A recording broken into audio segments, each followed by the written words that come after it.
And we're live. Hey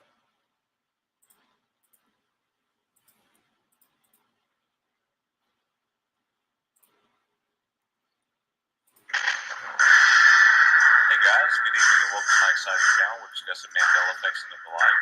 Thanks for joining me today as we uncover the mysteries of the Mandela effect itself and find out the true meaning of it all. We must discover what is really happening, what is really going on, to change these things that we know and hold dear to us. And let us help others discover the meaning of the Mandela effect, how it affects them, and the price of help. Thank you. And be sure to hit the like and subscribe down below.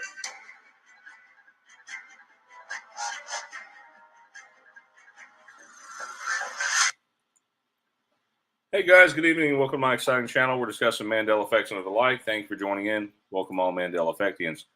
So we were just on a couple nights ago. We were discussing the Star Wars Emmys, just a couple of new ones that have kind of really been hitting hard. So Teresa, I believe we're going to start with your portion. Do you have the birthday list? Yeah, hold on. Today's birthday is Lone Eagle. Happy birthday, Lone Eagle. Oh, Lone Eagle. Happy birthday, Lone Eagle. Yep, his birthday's today. We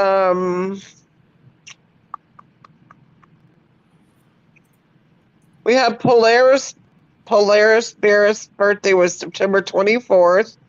Who? And Shamron Veth was September 23rd, 2 days ago. We have Michael Beard coming up on next week on Tuesday, September 27th. And then we have some birthdays in October. You don't want to get into October, do you? No, we'll wait for October. We're not there yet. And that's pretty Who was much it. There's not. Who was after Lone Eagle? I didn't hear the name. After Lone Eagle was Polaris Bears, the 24th, and Shamron Veth was the 23rd. Okay, because I'm saying it in the chat too. Okay, thank you. All right, Brian, you want to move on to Teresa's segment? Do you have the picture? Yep. I just sent a message to Jeff. So Jeff, yeah, if you don't mind, could you capture the show notes for this one? All right. Yeah, Thank I got you, it. Robert Humphrey. Okay, so we got the birthdays right there in the chat. Sandy just mentioned it. Yeah. Okay. I didn't Wow. get everyone's last name though. Robert, And it's my mom's birthday today, also. Oh, it Oh, is? happy Yeah. birthday, Oh. Jeff's mom. Happy birthday, Yeah. Jeff, Mom. Thanks. Robert, I see you in the chat here a lot. You want to come on the show? Maybe perhaps one time we can have you on the show. That's nice of you, Brian. Well, you know, That is. frequent flyers that are here. If you're here all the time, we can get you, to try to come in the chat with us. It'd be awesome. All right. All right. Wait, Brian, before we go on, I want to welcome some newer names to, I think I've seen this name before, but JFLE Bass, BAS, welcome, and Oliver, I do not want to mess up your name, so I'm just going to say Oliver Jin. Welcome, guys.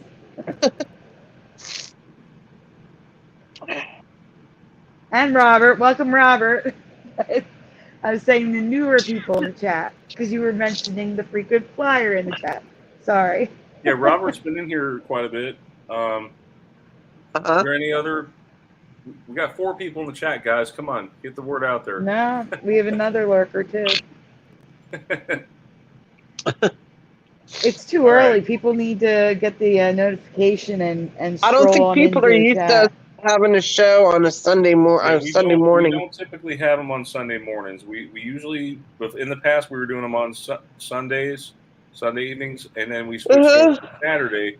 However, we were having some technical issues with Flickr last night, so. Don't be worried. Let's not lie. I fell asleep for 4 hours, messed everything up, so we had to push the show Sandy's this morning. fault.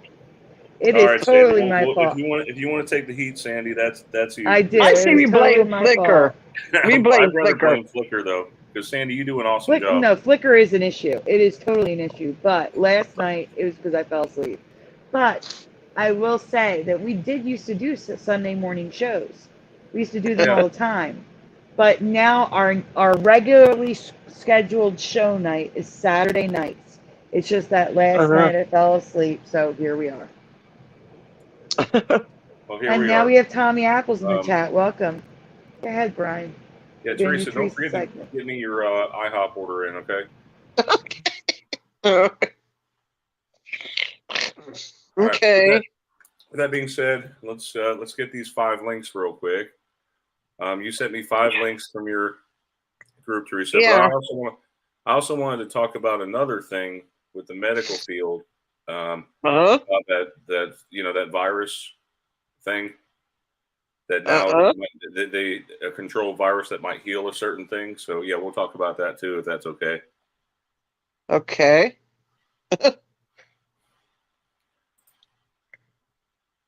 I thought it was funny when you mentioned because you sent me a picture of your black bowls that you got from Dollar Tree. Yeah, that was kind of and then weird. I wanted to talk about that. That it came like up in your Google search or something. yes. Yes. Did you see that? What I Yeah, showed? yeah. All of a sudden it just pops up in my Google. I'm like, wait a minute. How does it know that I was at Dollar Tree buying bowls? I didn't even Google bowls. I literally just went there just to buy some bowls for soup. And all of a sudden it comes up in my Google search. Come on, what are the odds of that? You know? That's crazy. Yeah. They're watching us.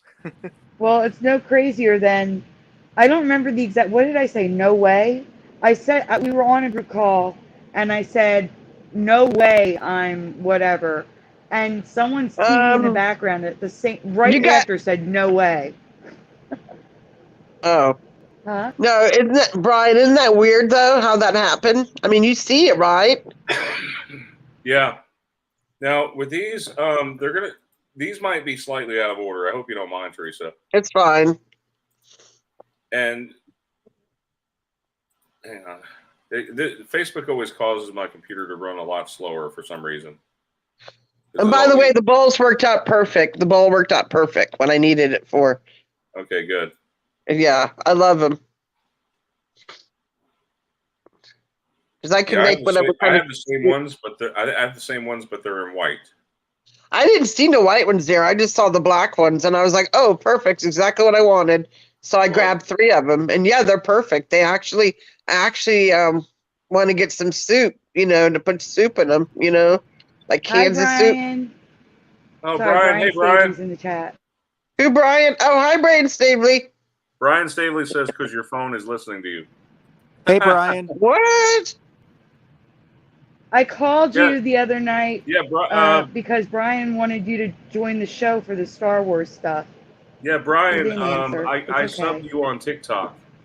I love That's your TikTok. crazy.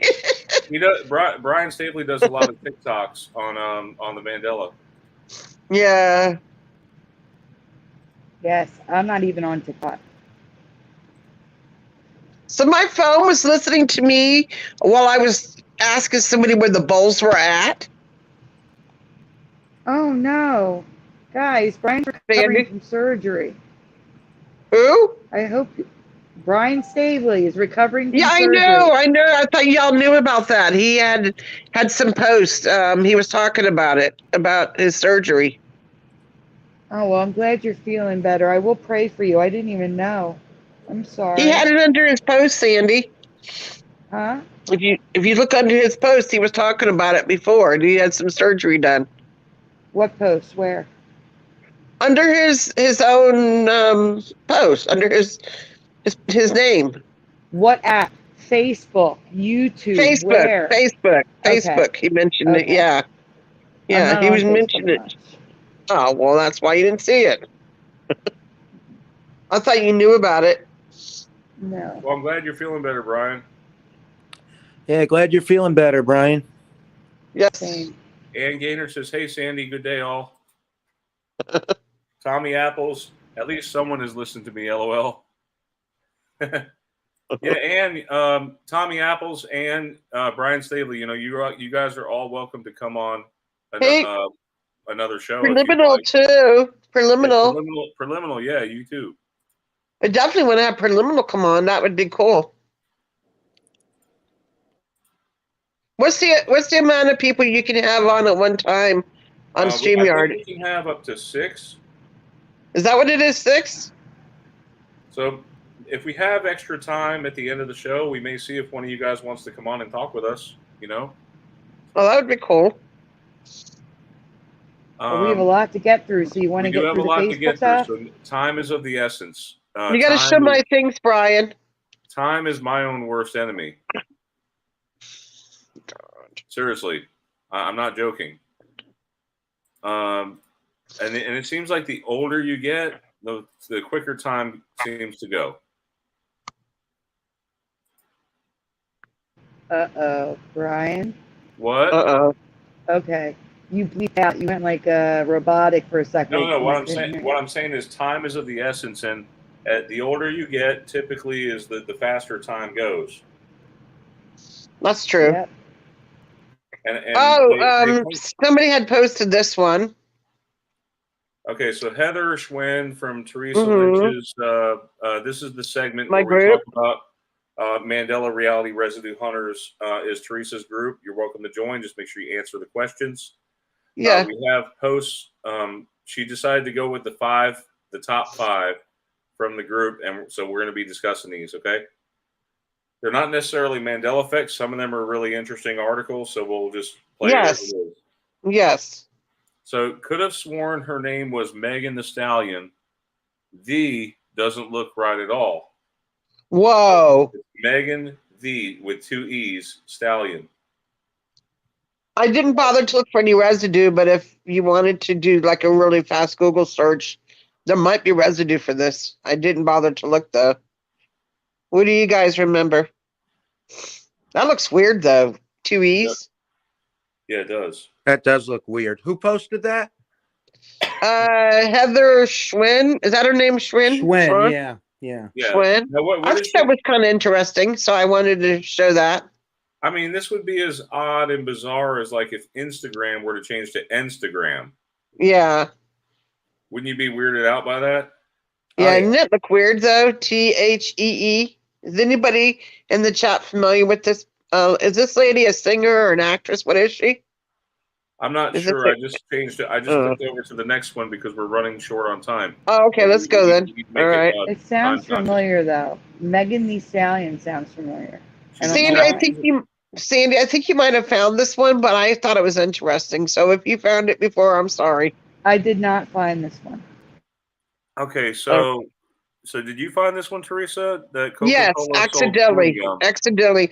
I belong to a lot of groups that talk about like antiques and retro stuff. You know, back in the days, the 30s, the 40s, the 50s. I love finding out stuff about what happened way back then, and just some things that are just really bizarre.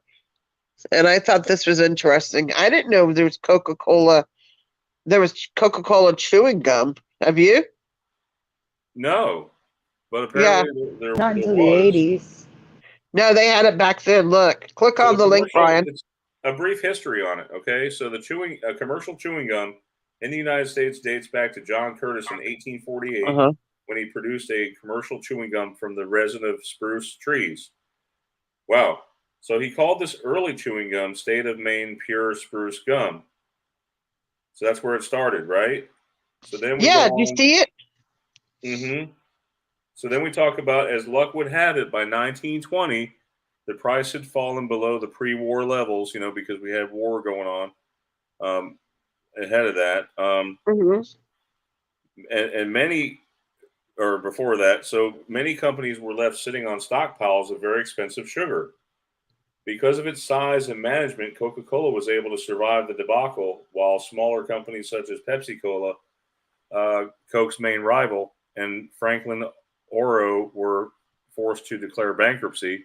The Franklin Caro Company went on to receivership on February 28, 1921, and on May 25th, a bankruptcy sale was held. A businessman named Stanley Kratz purchased the bankrupt company for $40,000 Well, and changed the name to Franklin Caro Gum Company. So then it goes on that the Coca-Cola Company, so March 11, 1905, after being in operation for only 2 years, the Coca-Cola Gum Company transferred all of its assets to the Franklin Manufacturing Company of Richmond, Virginia. The Franklin Manufacturing Company renamed their gum to Coca-Cola Pepsin Gum. The digestion aid Pepsin then became the main ingredient of the new gum, and any mention of Coca-Cola's delightful tonic properties ceased. So Coca-Cola Company agreed to sell Coca-Cola product or ingredients to the Coca-Cola Chewing Gum Company if they chose to use Coca-Cola as an ingredient in the chewing gum. That's crazy, guys.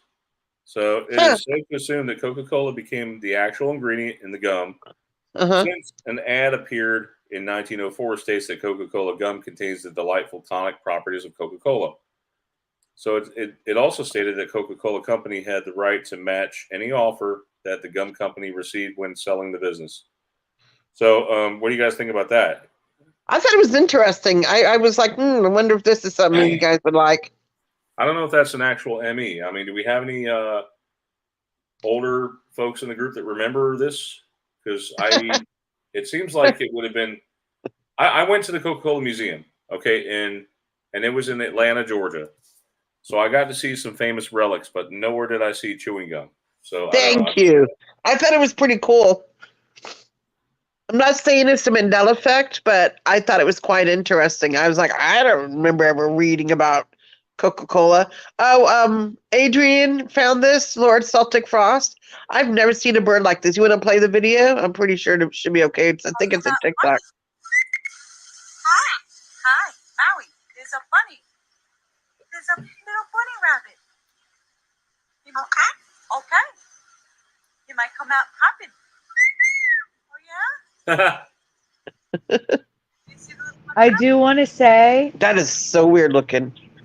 on a tiny, if anyone's watching on a phone screen, that pink zigzag is not part of the bird. Yeah, that's that. It's a harness. Thank you, Oh, Sandy. it is That's it? actually the harness. Yeah. Yeah, just in case you can't tell that it's a harness Oh, because you're on a okay. small screen. I was wondering about that. But the pink part is the least amazing thing about this bird. But I thought it was cool looking. And that was Lord Celtic Frost. That was his find. It's kind of cool looking. I mean, I'm used to seeing cockatoos that are white, aren't you guys? Is this the same one? I might have pulled Yeah. up the same one by mistake. Yeah, you put up the same one. I just thought it was cool. Okay, there we go. Okay, have you ever heard of this condition? Okay, this is Teresa Lynch's post. Yes, this one blew me away. Okay, it's a condition that dogs suffer from. You want to talk about it? Yeah, I want to know if you can click on it, or you can just Google it if you want to. There's this condition that dogs can have. It's called canine mega esophagus. I don't know if you want to. Basically, the dog cannot eat sitting straight down. He has to sit straight up, and this guy has to put him in this device in order for him to eat. And I wanted to know if you can Google. Yeah. Well, let me tell you this though. This is what Have I'm you ever noticing a seen lot. that? Have you guys ever noticed so many people now have to be on sleep apnea? What do you call it? Yeah. Sleep apps. It's like everybody I talk to has a CPAP. There's a lot of people. Brian, would you like to Google the name of that? Canine. So you can talk more about it. Canine mega esophagus. I have never seen that before. The poor dog. I feel bad that the dog the dog cannot eat like a normal dog, basically. Yeah, I want you to talk about that. You want to click on it? There you go. I have never heard of that before.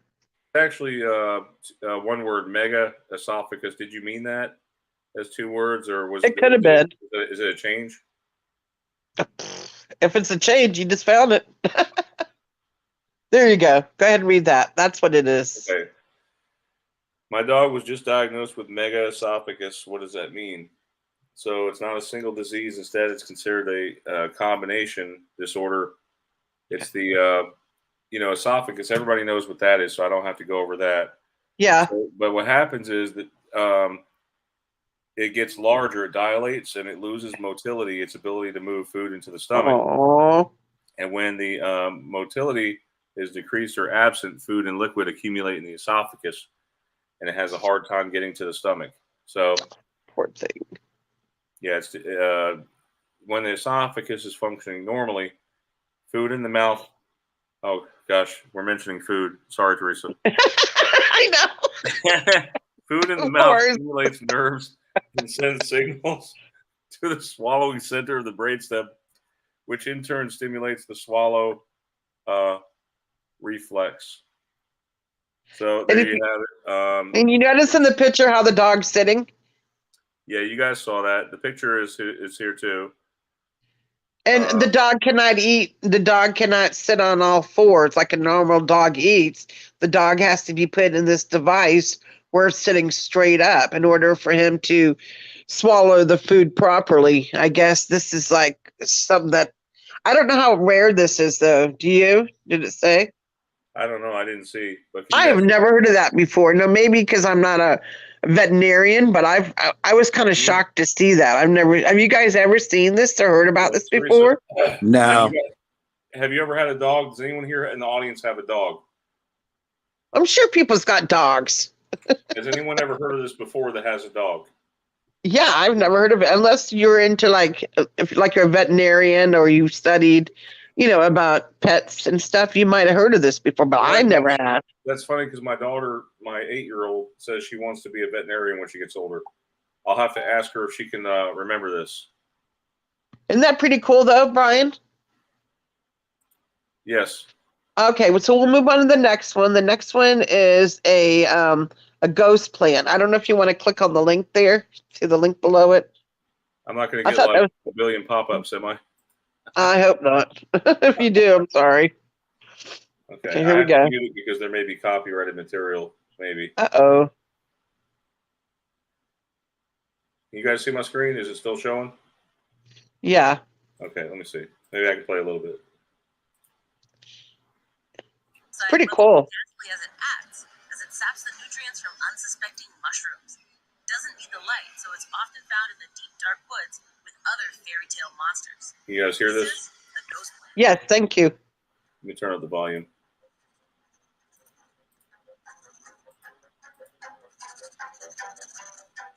Hey, I'm Tasha the Amazon. You're watching Floralogic. Today we're talking about a spooky specter of a plant that lives in the deepest, darkest, moistest forests of the Americas and Asia. Monotropa uniflora, otherwise known as ghost pipe, Indian pipe, or ghost pipe. If ghost pipes look scary to us, they might be even scarier to our pets. Fortunately, today's sponsor is here whenever your pet becomes scared, anxious, or stressed. Cradle is a dog supplement company focused on helping all. You can fast forward that. There you go. To ease the plant's scientific name, Monotropa uniflora, is a real mishmash of classical languages.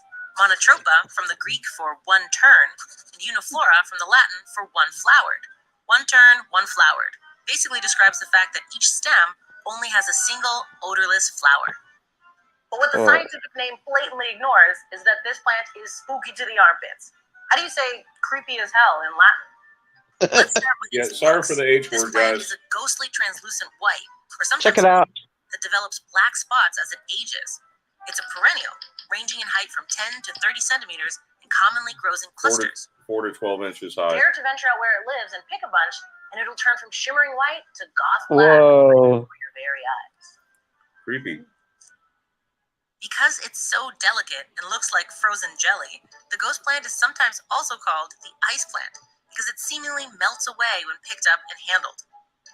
So if you're hoping for a snowy white bouquet of ghost plants to haunt your cadenza, sorry to disappoint.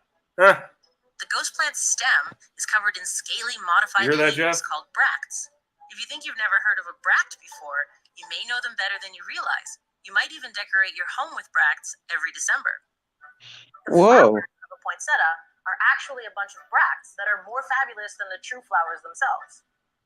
The flower of the ghost plant nods downward, until it's pollinated by an insect, at which point it points upright. Bumblebees are the typical pollinators, and they get a sweet nectar and Oh, yummy pollen as a reward for their visit. After it blooms, it goes dark, and the flower is replaced with a seed capsule full of tiny, wind-dispersed seeds. The root system of the I ghost think I've plant seen is those in the brittle woods. and fleshy.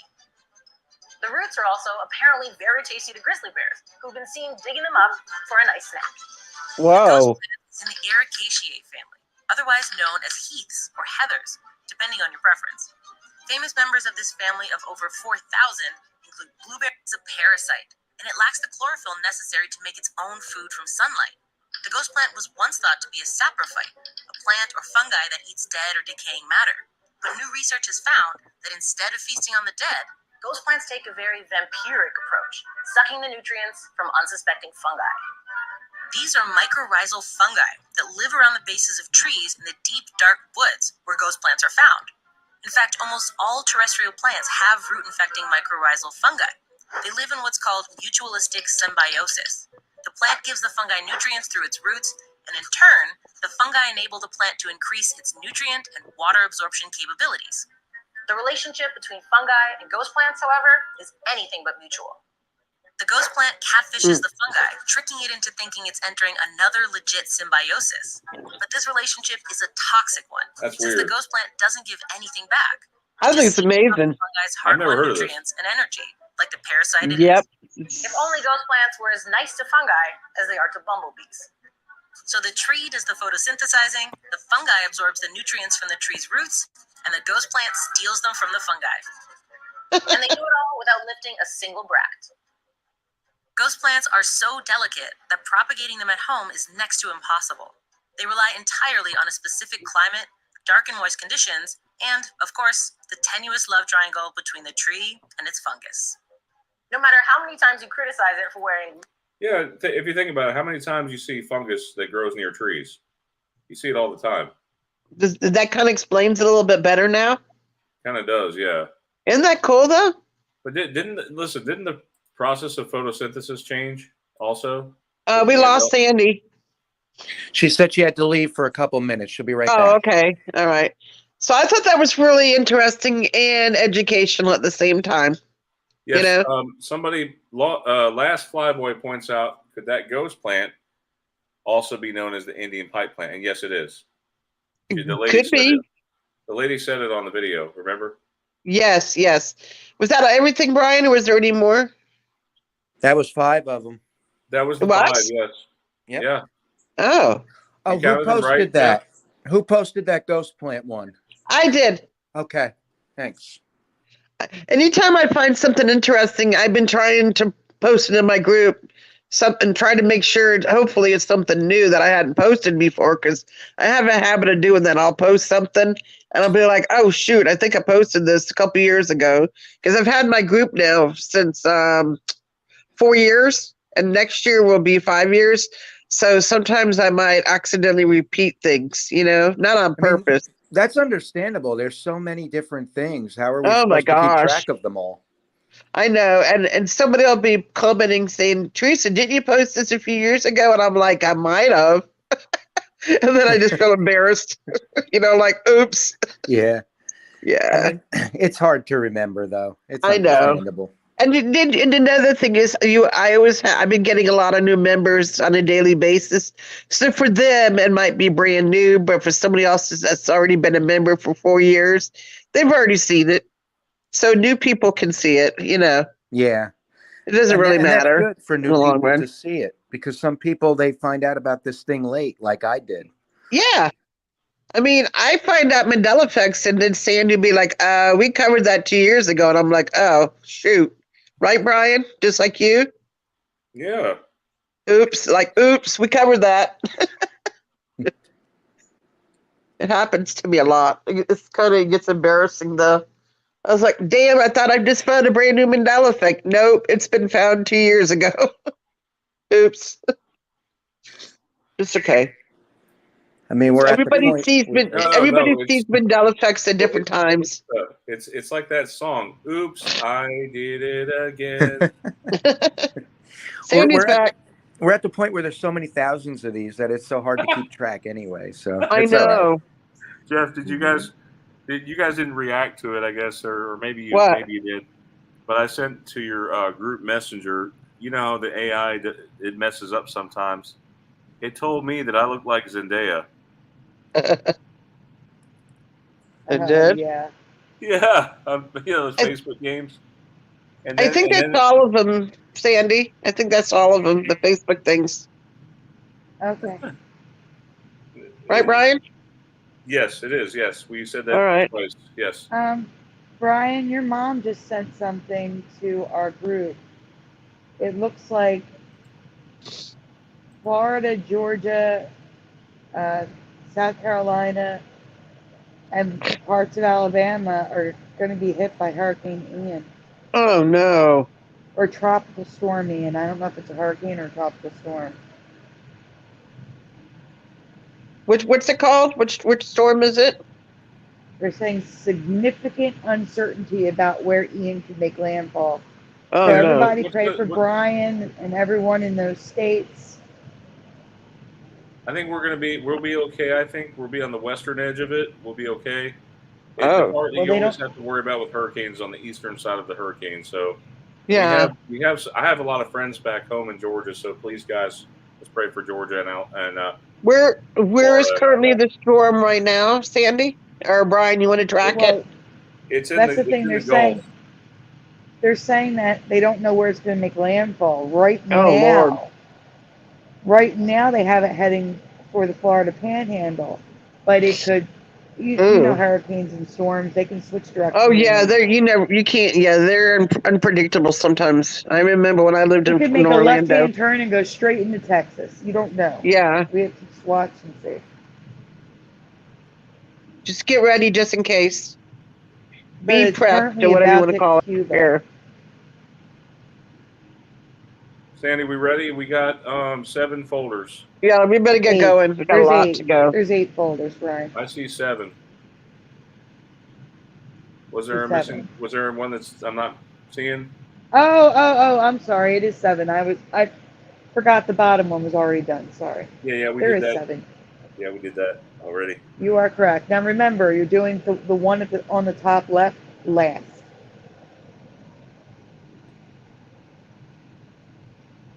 The first one at the top, that's last. Yeah, and now it's like locking up on me because I hit the back button thinking there was an 8th folder. Give me 1 second. Okay. That's true, Gerald. When it gets into the Gulf, it's going to probably go from a tropical storm to a hurricane before it makes landfall in the U.S. That's true. Yes, it gets downgraded. Normally, like we had that. You remember what was that one hurricane we had that I did a video where I had to flee Georgia. It was that bad. We had to evacuate. It was like a Category 4, and it was headed our way. Mm-hmm. You know. Yep. All right, guys, you can choose who wants to read. I want to read the last one definitely, but go Okay. on. Can you guys can see my screen or no? Yes. Okay. So who wants to read this one? I'll read it. Okay, Jeff, you got it. Yeah. This is green stamps. Most of us have heard of S&H green stamps before, but for those who haven't, Oh wait, hold on. Is there only one? No, you're not. Are you in the folder? there No, we I'm in go. the folder. Yeah, there it is. Grocery It's because stores you're and not. gas. Wait, hold on for 1 second, Jeff. I'm sorry, Brian. Unzoom. Did you hit the arrows or are you just zooming in? That's why you're not seeing the arrow. Zoom out. Hit the Yeah, but arrows that make it bigger. normally I can just flip through like that. Right. It's because you're zooming in instead of full screen. Okay, you got that? You can Zoom read it, out Jeff? and then do full screen. Yeah. Grocery stores and gas stations would give you stamps with purchase, which you could save and redeem for nice items like jewelry, appliances, and linens.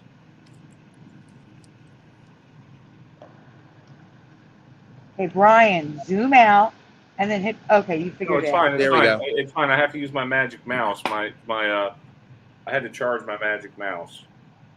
Oh, okay. Go ahead. What decade or year do you remember green stamps ending? Your best guess is fine. So, guys, in the chat, if you're familiar with these, what year or decade do you remember these ending? Like completely ending. When do you remember them ending?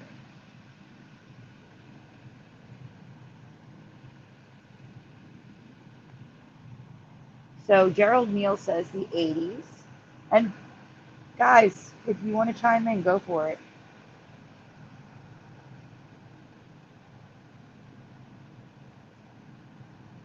Preliminal says 7980. Wise Asker 80s, says Sandy. 1988. Teresa says 80.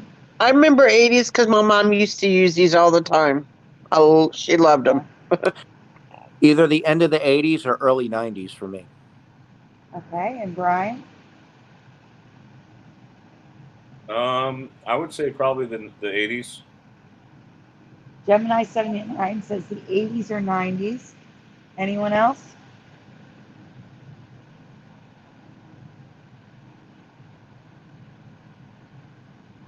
All right, I'm not seeing anywhere, Brian. You can go on. Okay. Okay, Jeff. In this reality, they were originally discontinued in the 1970s, but were brought back due to loss in grocery profits.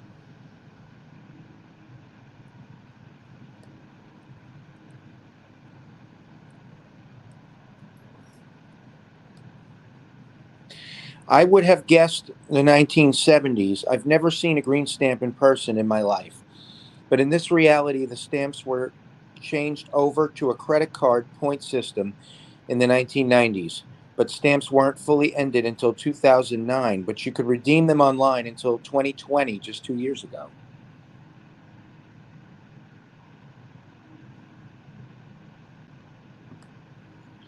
So green stamps we know about, but have you ever heard of McDonald's plaid stamps? That's such a weird word. Not McDonald's, the restaurant, McDonald's plaid stamps. Yeah. And does anyone believe that you could redeem the green stamps till 2020? Because that just blew my mind. Again, I've never seen a green stamp in my life, yet I've known about them my whole life. Not once have I heard of plaid stamps.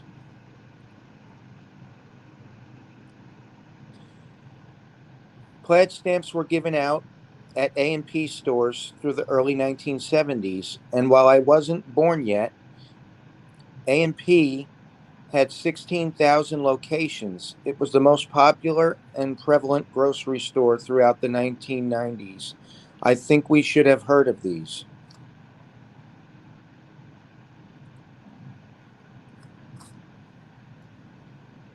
Whether plaid stamps is an Emmy or not, the timeline of green stamps is definitely a Mandela for me. Is it for you?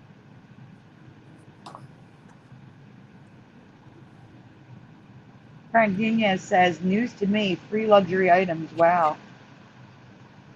And Preliminal says, I remember green stamps, but I never understood where to use them.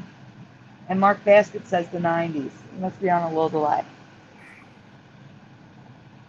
So do you guys think this is a Mandela timeline? Because I've never heard of plaid stamps. Ever. And green stamps being able to be redeemed through 2020 is insane to me. I think it is, yeah. That's it for that one? Yep, that's it. That's it for that one. Gerald and Gemini 79 have never heard of plaid stamps or never seen plaid stamps. Me either. Now, I found out pink stamps were used in the UK, but this was something in our, like, A&P stores were everywhere.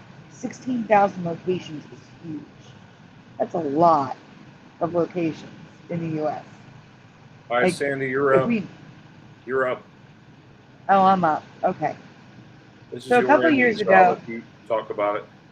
They're all Miamis. Yeah. Okay. Well, except for mine, I found a couple. One. Okay.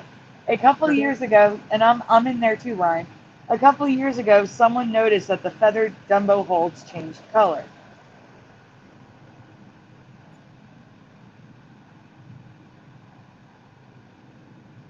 Okay, Brian.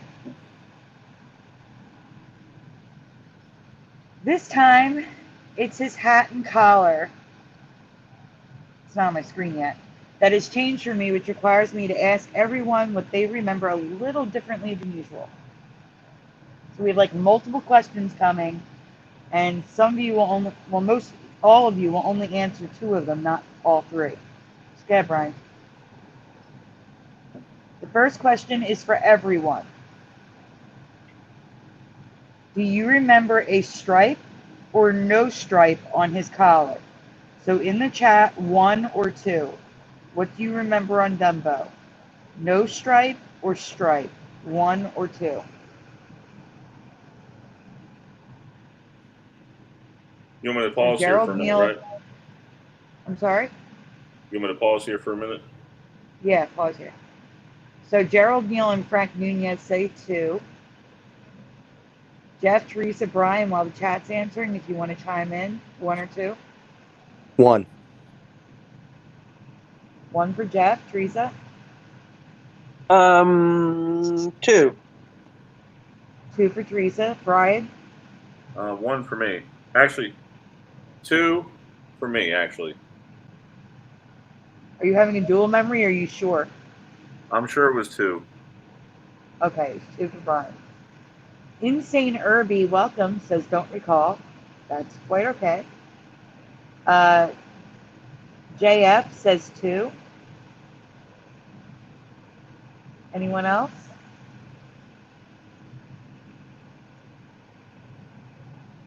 There's 24 people watching, so Mark Basket has a dual memory and says 1, 2.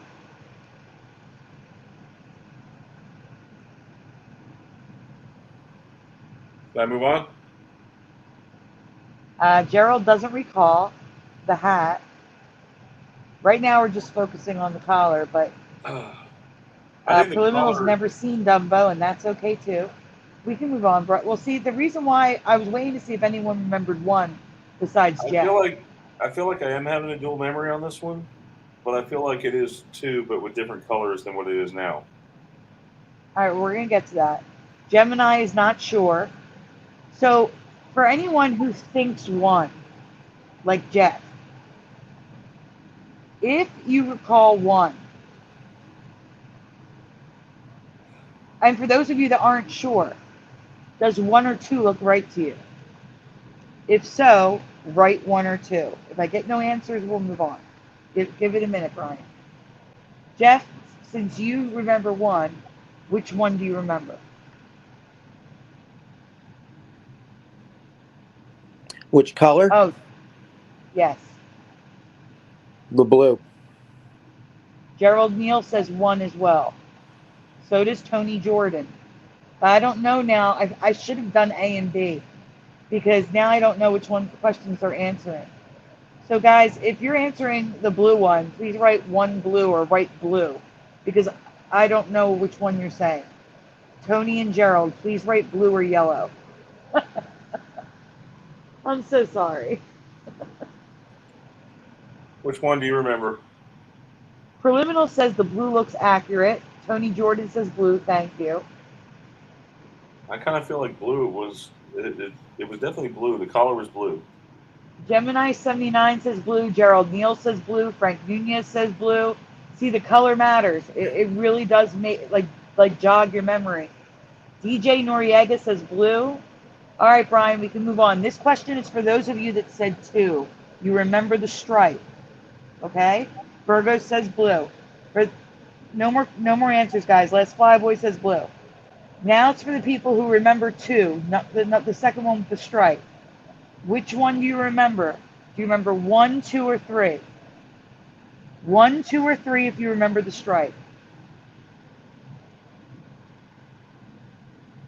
I'm gonna Gerald go Neal with 1. says 1. 1 for me. 1 for Brian, 1 for Gerald Neal. 1 for JF. 1. Well, you don't remember the stripe, Jeff. No, I remember it 1 without the stripe. One for DJ Noriega. Frank Nunez says, I said one stripe, but none of those look right. And there's a reason for that, Frank. We're going to get to it. Burgos says one.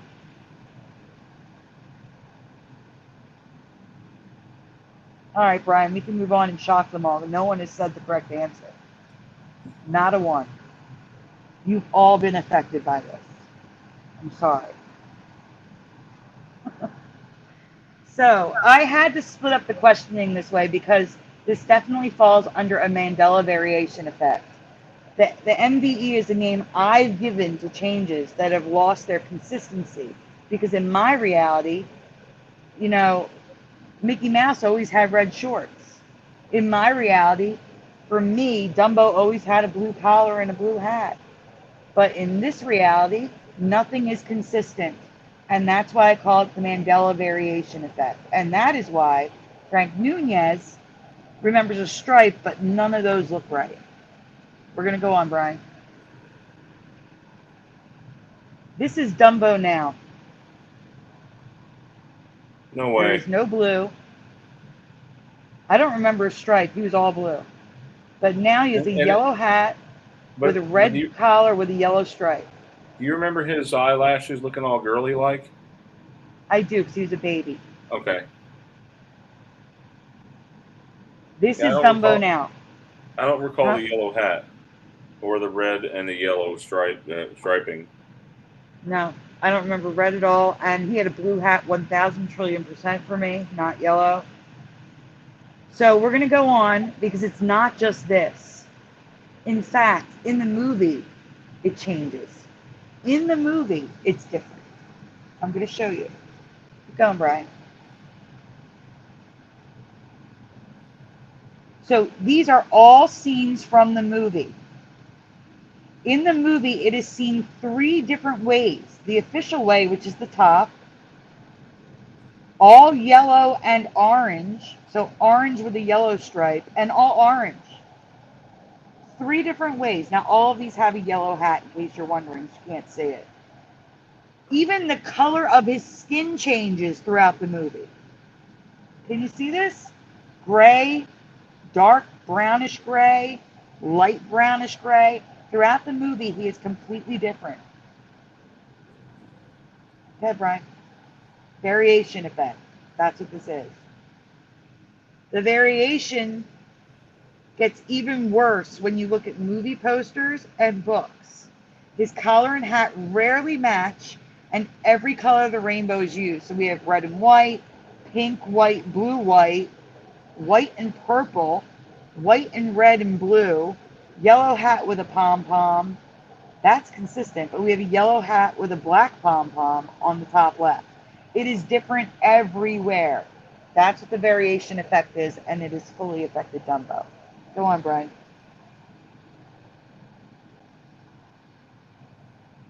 The hat is new because that's the hat he wore dressed as a clown, and they're using it when he's dressed normal. So it's confusing. The normal hat is without the pom-pom. When he's dressed as a clown, his hat has a pom-pom. It's so confusing. Disney also inverts the red and yellow sometimes, making the stripe red. So officially, he has a red collar with a yellow stripe. But these are Disney released images with the yellow collar and a red stripe. So they have it backwards on their own packaging and posters. Yeah, Brian. Here, Disney turns the clown scene into a horrible flesh color. I don't understand this. The movie on the left, first of all, it was all pink. I don't remember the orange hat or the eyebrows. Okay? That's weird. It was a blue hat, blue bow, pink eyebrows for me, and now there's orange and yellow mixed in. Go figure.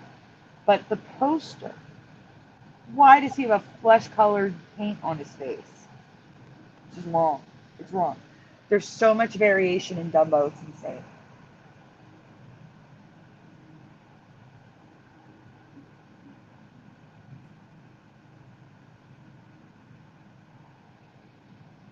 Here you can see the variation. Yeah. Yeah, It's not on my screen yet, bro. No, it's not on my screen yet. I'm still waiting. Here you can see multiple colors of Dumbo, from a light blue to a gray to a reddish gray to all sorts of different colors. The most frequent color combination I found on the collar was blue and white with pink or red, which is a combo of the blue from my reality and red of the current reality.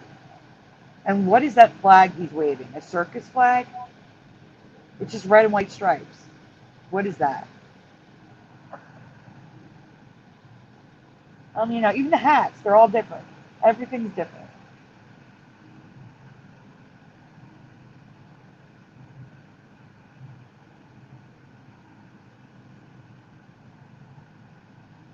Okay, Brian.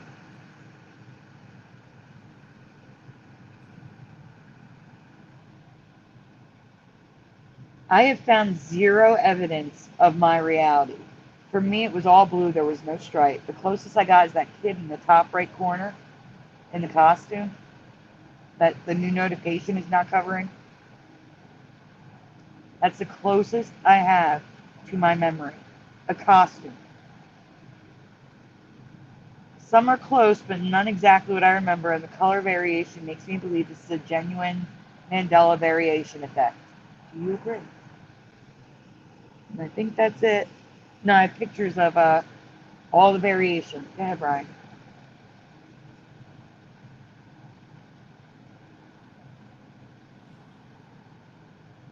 Yes, the mouse is the only thing correct, but I found him dressed in another color too. Coming up. I mean, look at all these colors. We have blue and purple. All yellow. Yellow and orange. Green. There's a green one.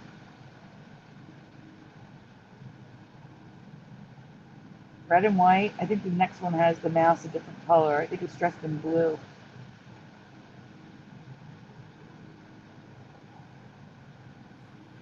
Next slide, Brian. Oh, these are the tattoos. Maybe I didn't use it. Because I just didn't want to open another ball of wax, So here's a lot of the red and yellows, the current reality, and the orange and white, orange and yellow stripe, which is all. These are all in the movie. These are the ones all in the movie, and they're all wrong for me.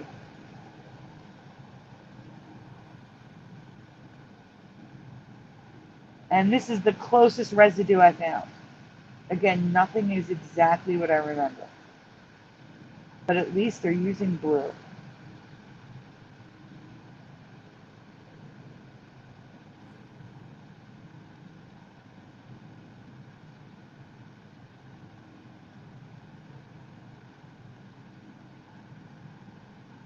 And I think that's it.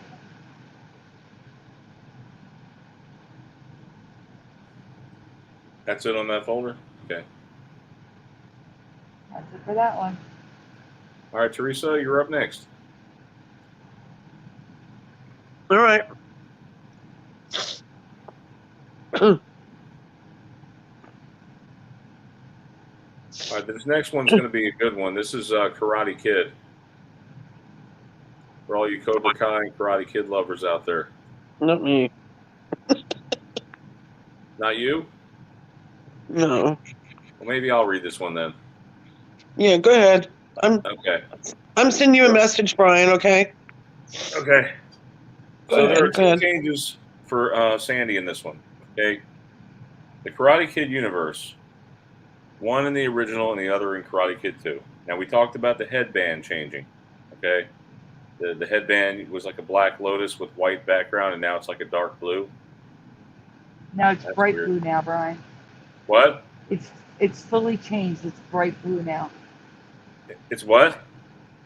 It's bright blue. Oh, it's bright blue. Now. Yeah, it was black for me. Yeah, when I covered it, changing from the black to the blue, it was so close I had to make little squares in Photoshop to show people it was really blue because it was hard to see. And now it's clear as day that it's blue. It's no longer black. Go ahead. Yeah, read the question, Brian. Okay. So the first change is in Karate Kid 2. In your memory, what's the name of Daniel's new love interest in Okinawa, Japan? Don't say it. They just gotta fill in one letter. You guys, you don't have to write the whole name. If you want to just put in the vowel, go for it. What vowel do you remember there? And we're gonna go over pronunciation on the next slide after we get some answers. So Frank Nunez says I, Kimiko, or Kimiko.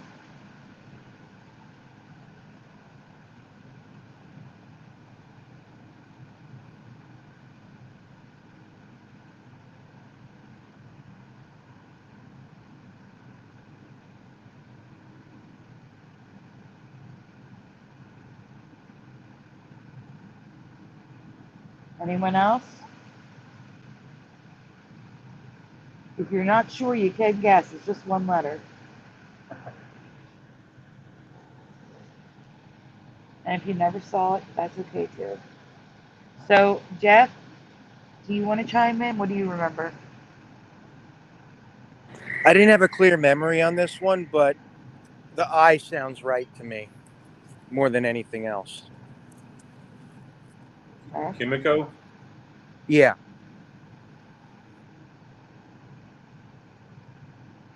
We only have one answer in the chat so far, and it's Kimiko.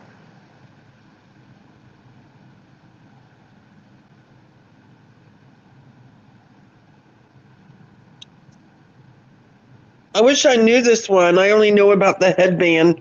Is that what y'all are talking about, the headband? No, we're not talking about the headband today. Oh, no, I don't know this one. Sorry.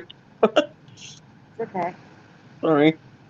The headband for me had changed. I know that. That was a big one for me. Sorry. Cool. All right. Well, Brian, apparently a lot of people didn't watch the second one, so we can move on. I have residue of two things.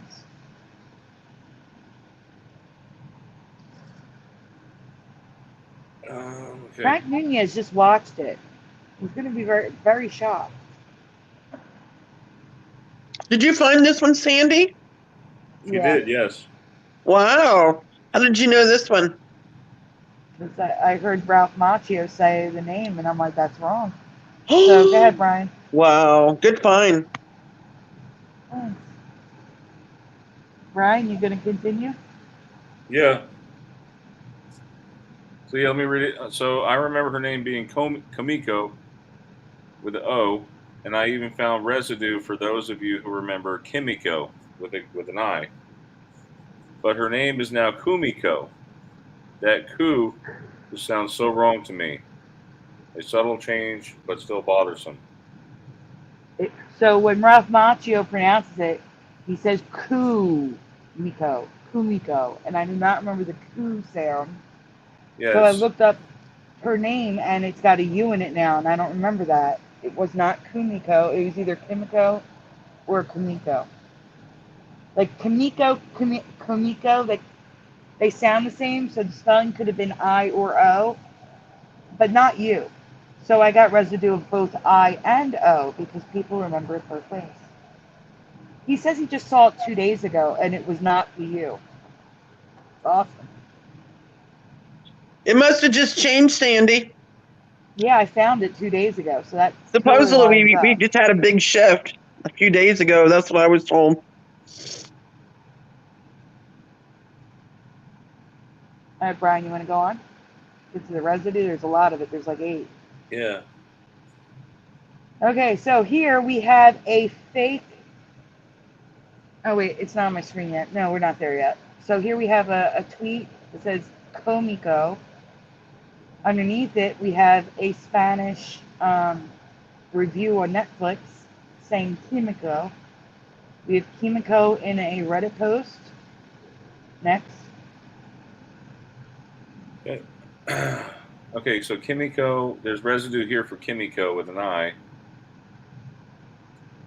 Kimiko, that guy could play some sinister characters.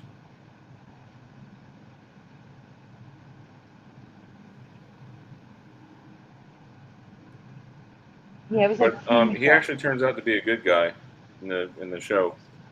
So here's a fake. Here's a fake Daniel, or like a fake character account on Twitter, and he writes Komiko. not ku. I wonder what the real Daniel LaRusso has to say about this guy. The real Daniel LaRusso says Kumiko, and it sounds wrong. That's Komiko. Residue for Kimiko.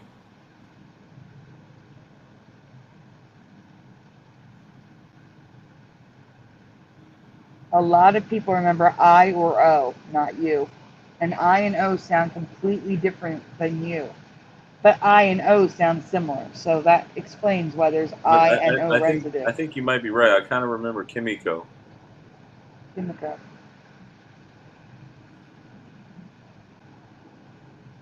So there's more Kimiko residue also for is. Komiko. I don't know about Kumiko, but I know Kimiko is a proper Japanese name as well. So Kumiko could be, just like there's Marie and Mary. It's possible.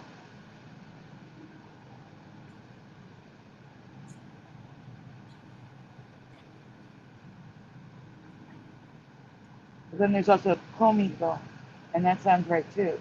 Komiko, Kimiko, Kumiko sounds wrong. Yeah, I say Chosen is my favorite character too in season 5. Yeah, Netflix would have Kumiko with Ku with the U because that's Have what you it ever- is now. Sandy, I don't know how big you are into Cobra Kai at all, but I have not seen it yet, Brian. Don't tell me that. okay, you have to see it. Okay, I like Yeah, the I show know. so much. I did one of those buzz feeds to see which character you are, which character closely you align with, and for me, it's Miguel. I don't know who that is.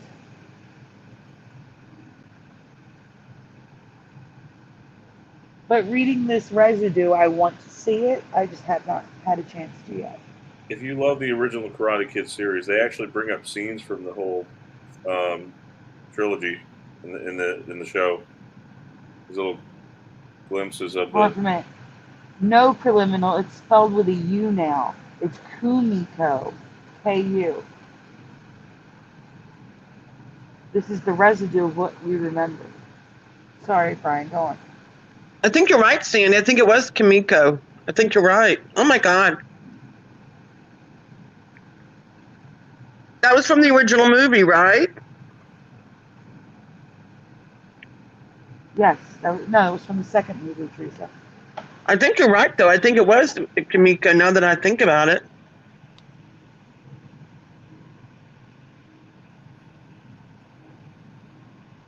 So the All right, second now we're change at the is second more. part. Yeah, the second part's more significant for me. Sandy says so.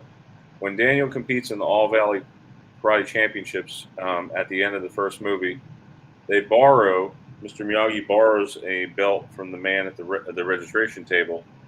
What color or which color belt do you remember them taking and him wearing during the match? So stay here because we have a video clip coming up. Stay here, Brian. When Daniel competes and does the crane kick against Johnny, what color belt was he wearing? Red, black, or white? What did they borrow from the guy at the registration table? So Frank Nunez says 3, which is white. We're going to go with the numbers. That is good, Frank. Good job. 1, 2, or 3, guys. 3 for Frank. 3. 3 for Teresa. Tony Jordan is white, number 3. Jeff, Brian, what do you remember? I have no memory on this one at all. Sorry. Okay. Brian?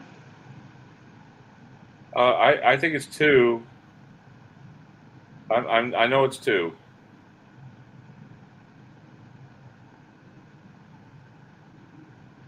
What about you guys? While we're waiting, I have Frank Nunez with a 3 and Tony Jordan with a 3. And Teresa with a 3. And Last Flyboy with a 3. Gerald Neal says Kimiko is a common name in Japanese. Thank you, Gerald. And Kumiko means woodworking in Japanese. So thank you again. Come on, guys. There's 21 of you listening. None of you saw The Karate Kid? If you don't remember, you can write that too. It's fine.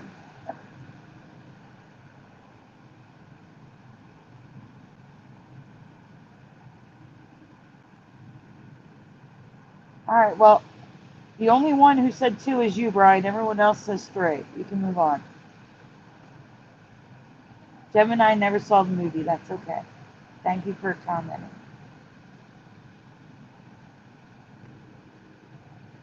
Okay. So I'm having a dual memory of white and red, but white seems more right, is what Sandy was saying. But the belt that they stole, he wore in the final scenes of the movie, is black now. Do you remember him pretending to be a black belt? I don't remember him wearing black. So if you play the scene, you can see them stealing. I saw the No, no, he did not wear black, Sandy. Mm-mm. I know he didn't. I know, but that's what they steal now is a black belt.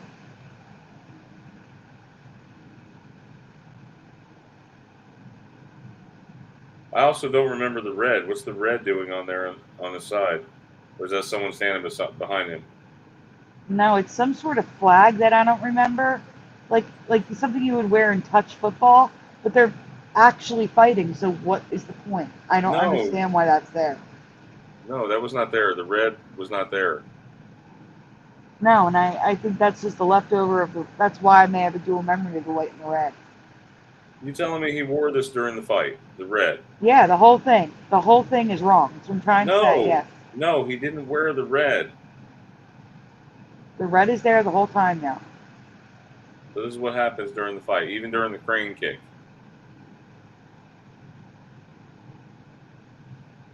I did do the crane kick. I have a picture of the crane kick. I'm Right here, showing the you from picture. the beginning. Yeah. The But you video can clip see. is from the beginning. He has the red. That's so wrong.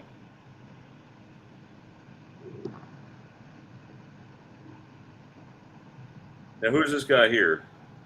Is that Dan? That's not true. Dan. Wait. Frank Nunez says Johnny had the red headband. Johnny's headband's black now. It was red.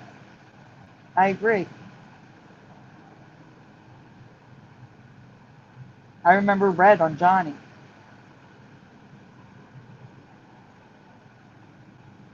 Oh man, this Mandela effect is screwing with my head.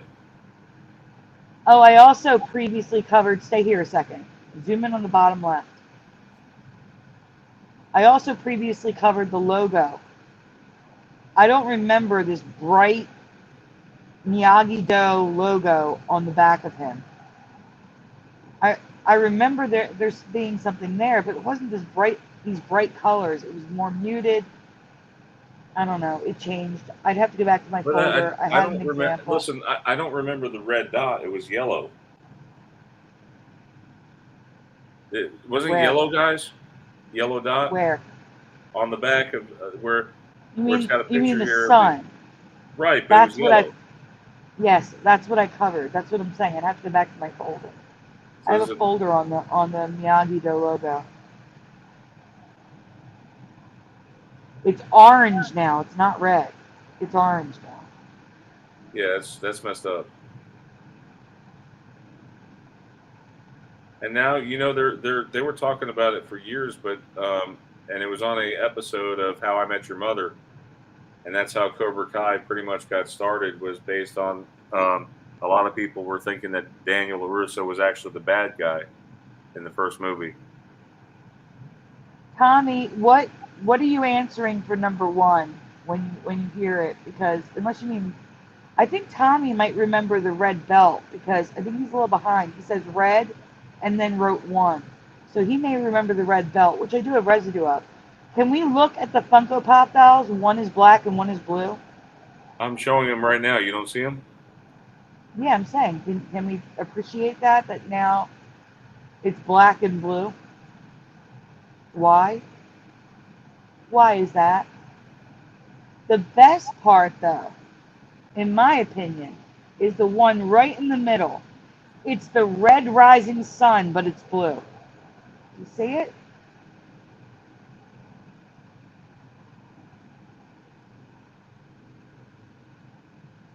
Brian?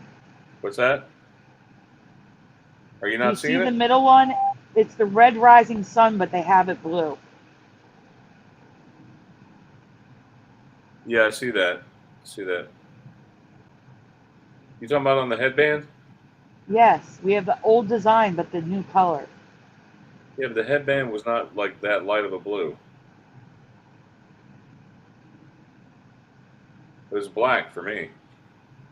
It went from red to black and then to blue. Moneybags covered the red to black. I covered the black to blue. And how certain are you on the Johnny Lawrence headband? I Being, don't remember it black. I remember seeing red when there was close-ups. It could be from a different part of the movie, though. Jeff, what do you remember? Which one? Johnny Lawrence's headband, was it red or black for you? The not Daniels. The other one. Yeah, Yeah. the other one. That I don't remember actually. I just remember Daniels being the red rising sun. No, I'm talking about the headband. You don't remember his headband? No. Black. It looks weird that it's black on black, like black uniform and a black headband. It's been so many years since I saw the movie that I don't have like clear memories on anything really but Daniel's headband changing. But there is residue. Daniel San Karate Kid with a white belt, for those of you who remember him having a white belt.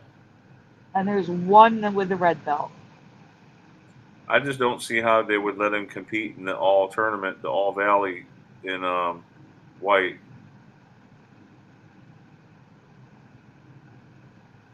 Usually white belts don't compete in competitions. I don't think you get to compete until you're like yellow or brown belt. Something like that, or maybe red.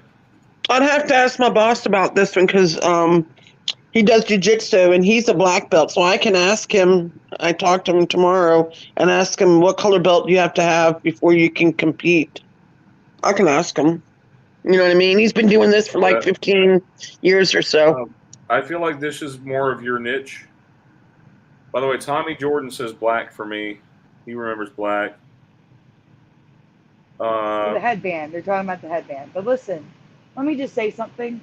The Karate Kid is a movie. It's not real life. And the reality is he was only training for a couple months. It takes years to become a black belt. So they had to have let him compete with only a few months of training. How long do you think he trained for? Like, was it just a few months? It was just a few months. It was in their How in the 1 year world of did he- school. Yeah, but how in the world did he beat Johnny Lawrence? Johnny Lawrence had years of training. Because it was a movie, Brian. It was a movie. I know it's a movie. Anyhow. Teresa, do you want to read about sunglasses? Yeah, I was just going to say something. It took my boss 15 years, and he just, in the last couple of months or so, he became a black belt in the last like 6 months. Yes. 15 years, and he's finally a black belt in jiu-jitsu. Mm-hmm. So Daniel having a black belt would be him pretending to be a black belt, okay? Totally pretending. Anyway, go ahead, Teresa. Yeah, no, like she said, it takes years, and I, like I said, I told my boss, I was like, oh wow, it took you that long to become a black belt. A lot, and testing too. You got to go through a lot of testing and training and hours. You even have to put hours, and they keep track of your hours. And I'm like, I didn't know that. He said, yeah, you have to put in so many hours to move on to the next belt, and you have to test for the jiu-jitsu part. He told me all about it. So yeah, it's crazy. I'll do this one, Sandy. Yeah, you go ahead and do this one, Teresa. All right. Sunglasses have now gone full on shifty, in my honest opinion.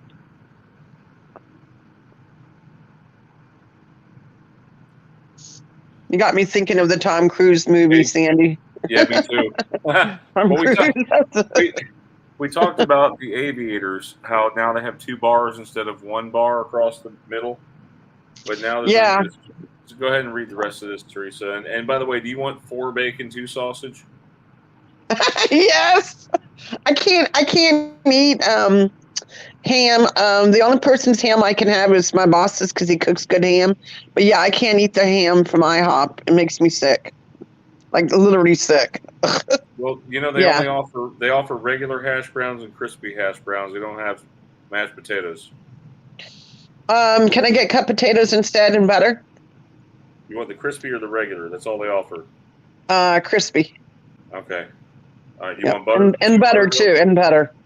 2 buttermilk pancakes. Yeah, with what do you call that stuff you put on it? Syrup, regular maple syrup. Yep. Okay, go ahead. Go ahead and read this one. Sorry, I'm hungry. Sorry. Okay. And what decade do you remember sunglasses being invented? Oh Lord. God, that could go Preliminal is far. guessing the 1930s. You're allowed to. I guessing is fine. I'm going to When say the do you 20s. The 20s for Teresa. Yeah, I'm going to say the 20s because they had to have some kind of protection on their eyes back then. Brian, I'm not going to ask you. Well, actually, Brian and Jeff, tell me what your original guesses would have been before seeing these presentations. I don't know, man. I'd say at least the 50s. Mr. Brian. 50s. Jeff? 50s. Because in the 50s, you see a lot of retro sunglasses coming back, so I would say 50s. So, Frank Munoz says from the World War II era, aviators did it first. Tony Jordan says 1870s. Last Flyboy says 50s. Gemini 79 is guessing 40s. Okay, we're going to go on because this isn't the real question. Brian, scrambled egg. I got him. Don't worry. Thank you. Sorry. I wanted to see where everyone stood, so I had to mislead you a bit. Next question, Brian. 1900 Red Baron, says Gerald Neal. Okay, Teresa, you got to read this one. Okay. I have to apologize. I was a bit misleading in my question, but I wanted to see what you remember without giving it away. The real question is, in what century do you remember sunglasses first being used? That's a crazy So guys, one. Wow. In what century were sunglasses first used? So most of you are saying the 20th century, and Tony Jordan says the 19th century. And that is what I was trying to see. I want to see what you guys 1920s. 1920s. Which is the 20th century. So 20th century. I get that confused. It's okay. Go on. Okay. Go on, Brian. Go ahead, Brian. Sorry. I would have guessed early 20th century, but for modern sunglasses, it was early 18th century, but sunglasses themselves. Oh my God. So early 18th century for modern sunglasses. No. The 1700s. No. But wait, go on. It gets worse. Oh my God. I didn't think they went that far back. Wait, it gets worse. This is crazy. Yep. They're so cool looking though. They were invented in the 11th century. What? I have never heard of this. Never seen these sunglasses, and certainly never seen these in pictures before. Have you? No. So in the 1000s, like 1050, they were invented, something like that. I'm making that year up. All I know is it's the 11th century. You're making that up, Sandy. You got to be making that up. I'm not making it up, Brian. Sandy's making it up. On the screen. You are. You're making it up. Sandy's making it up. Stop it.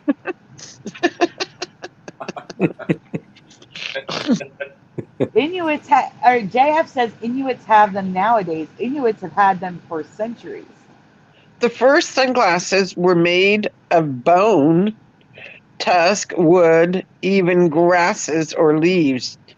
There are so many different shapes and styles. Yeah, I do remember about the Inuits. How do you say it? Inuits? Inuits. Inuits, sorry. No, they are glasses. They go on your face like glasses, and the slits are protecting you from the sun. Hence, That's the name cool. sunglasses. That's cool. They just don't have actual glass in them, but You mean they the got actual there way protection? before. Wow. The modern ones with glass was in the 12th century. They used green glass in the 12th century in Greece and in China. So these things have been around forever. Hey, Rich Forever. Verstanik. Rich is in the house. Yeah, I don't know if George Washington did, but I got a picture of Ben Franklin with them. We're gonna get I was there. gonna say those. What? I bet they work really well because you know if you think about it, when you want to block the sun from your eyes, you tend to squint, don't you? That's what these are imitating. Yes. Yeah. So they use them to prevent glare from the snow, and there's tons of pictures which I've never seen before. Ben Crazy. Franklin did have bifocals, but he also had sunglasses. Do you want to move on? Yeah, move on. Okay. I'm in my pajamas. Brian, move Yeah, on. okay, I'm going. All right, Brian. Modern Modern styles. styles of the 16th through 19th centuries used multiple colors to shade the eyes, as well as designs with multiple lenses. Lenses. Those are I should cool. say lenses. Sorry. Wow. I like the emerald color ones. Those are cool. Did you know sunglasses were around for 1,000 plus years and that modern sunglasses were over 300 years old? Could this be a Mandela timeline? Now, Franklin's sunglasses were in the middle with a rim of darker glass around the outside. Wow. How'd you Probably find all because these of the pictures, bifocals. Sandy? How'd you find all these cool pictures? I searched Oh sunglasses my, of each century. wow. I mean, to me, the most popular they were, I would say, was more like in the 50s, in the 40s and the 50s. Sunglasses, Well, as we know them, yeah. Yeah, Well, check that out. I remember actresses from the 1920s having them, so I would have said like the teens or the 20s, but Yeah. still. You know they make goggles for the pool now that have UV blocking. Swimming goggles. Brian, read your thing. Yeah, Teresa, you better take care of that then, because they're going to be coming to your door. Yeah, that's what I was going to ask you. How much time am I almost done with this one so I can, you know what? Yeah, you need to speedy up. Speedy up. You're done. Okay. You're done. It's just pictures. Okay, that's it. Okay. Mute, Teresa. Brian, I'm going to mute myself and I'm going to, you know what? Yes, go do that. Yeah, let me do that real quick. Did you the right apartment number? Yes. Did you give him the right apartment number? Yes. Okay, you sure? Okay, so how much time do I have to? Oh my gosh. Okay, I'm with you. All right. All right. Sandy, I'm going to mute for a little bit. Okay. Oh, okay. Okay. All right, so I have one that I wanted to talk about. Okay, it's just some weird backwards pointing letters that we have in a lot of music, and some stuff that I don't remember in some of the bands. Okay, so Corn I do remember for some reason. That one I remember like that. No, that's just an example so that they know Yeah, what we're just an talking about. example. Names with flipping letters. Here are some examples. Here we'll go. Is there only the one? Okay. No. For some reason, just didn't flip over. Okay. So the primary ones for me are Eve 6, Dexter Freebush, and Puddle of Mud. You guys remember any of these bands who had, the actual physical CD? Because back in the 90s, in 2000s, you actually bought CDs. Nowadays, people don't usually buy them; they stream them. But I can remember I had all 3 of these CDs. And thank you, Sandy, for cropping out that child. Okay. No problem. Yeah, because they had a child on the front there, peeing in the woods, and that was not necessary. No. Um, I also cropped out what you want to talk about in a minute. yeah. So, does anybody in the chat? I want to hear from you guys. Do you remember any of these letters? And by the way, the 2 E's that are facing each other in Life of Saturdays, A Life of Saturdays, they're merged, and I don't remember them being facing each other or being merged. No backwards E's for me or backwards D's in Puddle of Mud. Anybody? Can anybody else confirm? It looks like an infinity symbol with a line through it now. Kind of does, yeah. I want to see what the chat has to say. Okay, last Flyboy. Since you remember Puddle of Mud, were the D's pointed backwards for you? And I'm sorry if I covered this before, guys, but we have a lot of new listeners here. We might have covered this one before. I'm pretty sure. There's more, and Brian, I added to this with different stuff. So yes.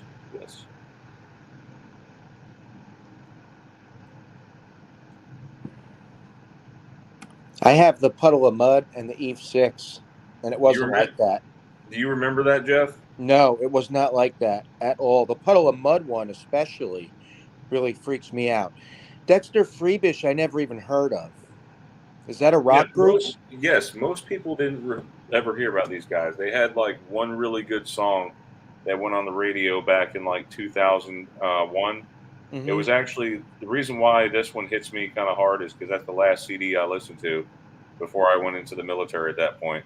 I went in the Army January of 01. So Rich Fasanic says Puddle of Mud looks strange with the backwards D's.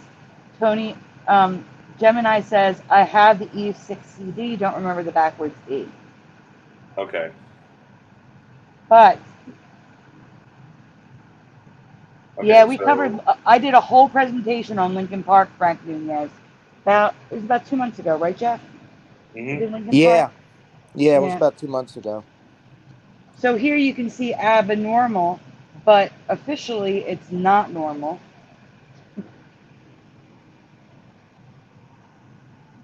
I never saw ABBA like that. That's crazy.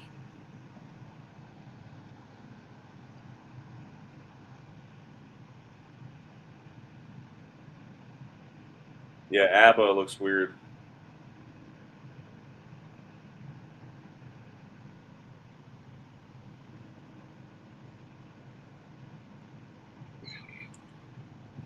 Definitely weird. Look at the top left ABBA. The A is completely covering the B. Looks like ABBA. ABBA. And weren't they? They were a Swedish band, right? Yeah. Yeah. All right, so here's where we switch over to my stuff. Go ahead, Brian. All right, so Arnold Schwarzenegger, we see it in movies like Red Heat in 1988 where the letters were backwards. They want you to believe that the backwards R is because it's like that in Russian, but why are these upside down V's and A's and the triangles and the H's? Like, what's up with that?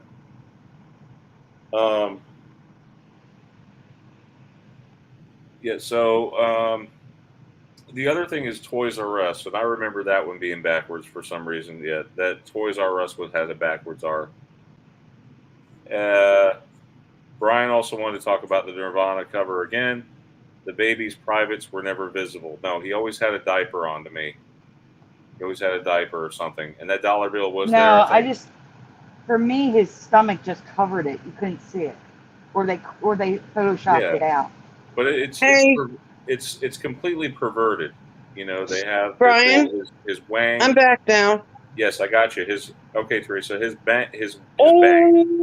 Okay, his bang bang is showing. How about that? Okay. Oh my God, it never did. No. Nope, it didn't. Teresa, we covered this in 2018. Yeah, we covered it. No, now his little family jewel is showing. We know. We covered oh this. My and God. we showed a picture of the kid now. Yes. That's so bad.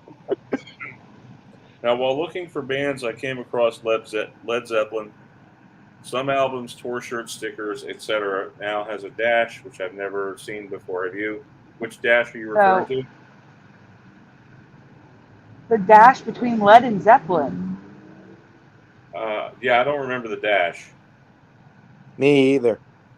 That looks weird. Does anybody in the chat remember the dash between Led Zeppelin?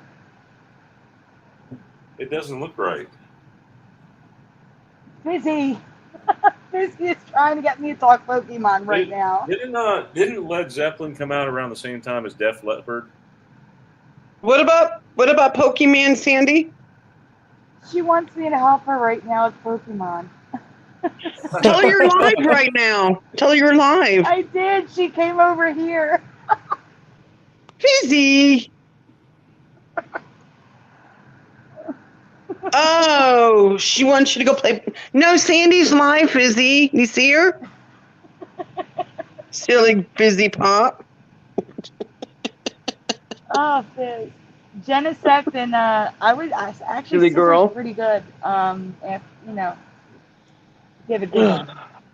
So anyway, here's Led Zeppelin with dashes on tour shirts and posters and albums. I don't remember a dash. Rich?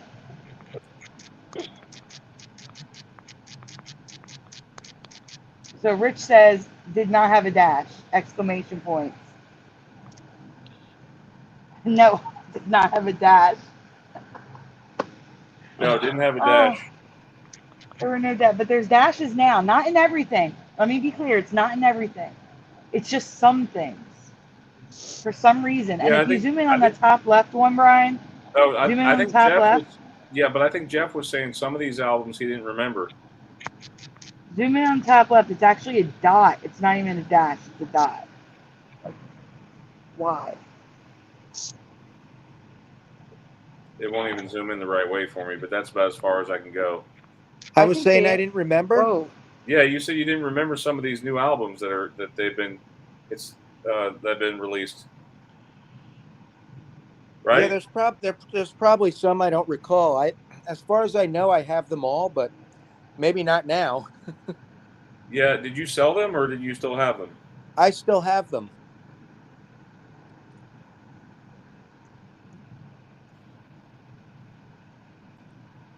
All right, guys, we're coming up to the last folder, Fizzy.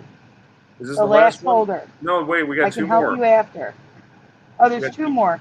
Sorry, there's two more. She really wants you to go play, Sandy. You gotta go play. You gotta go play. You gotta go play with Fizzy.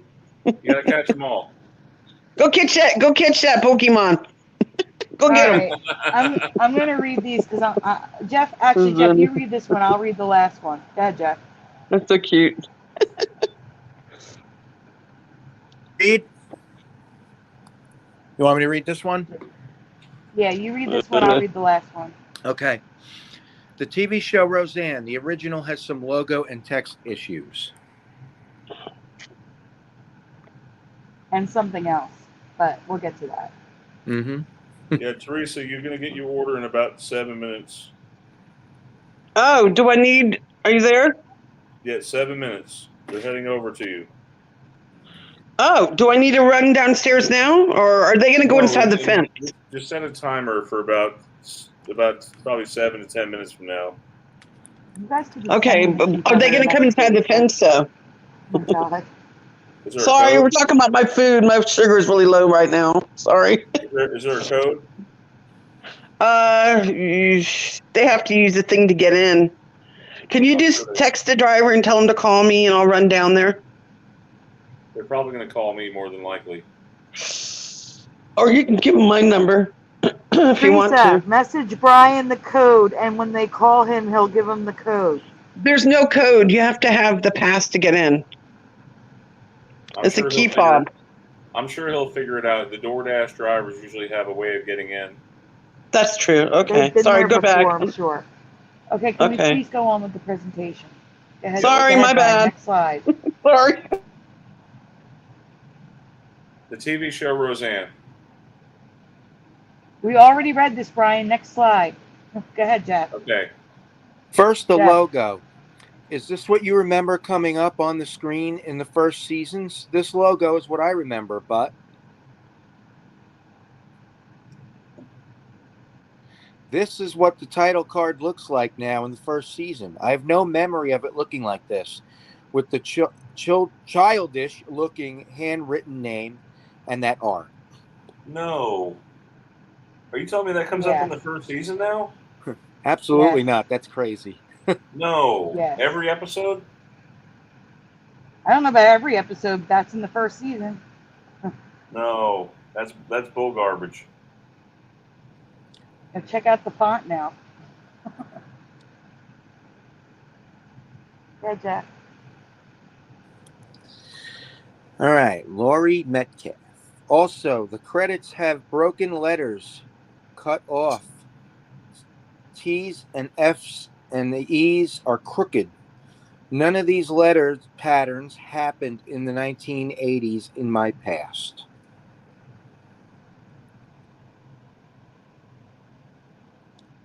Nothing, Brian? What? Here we go.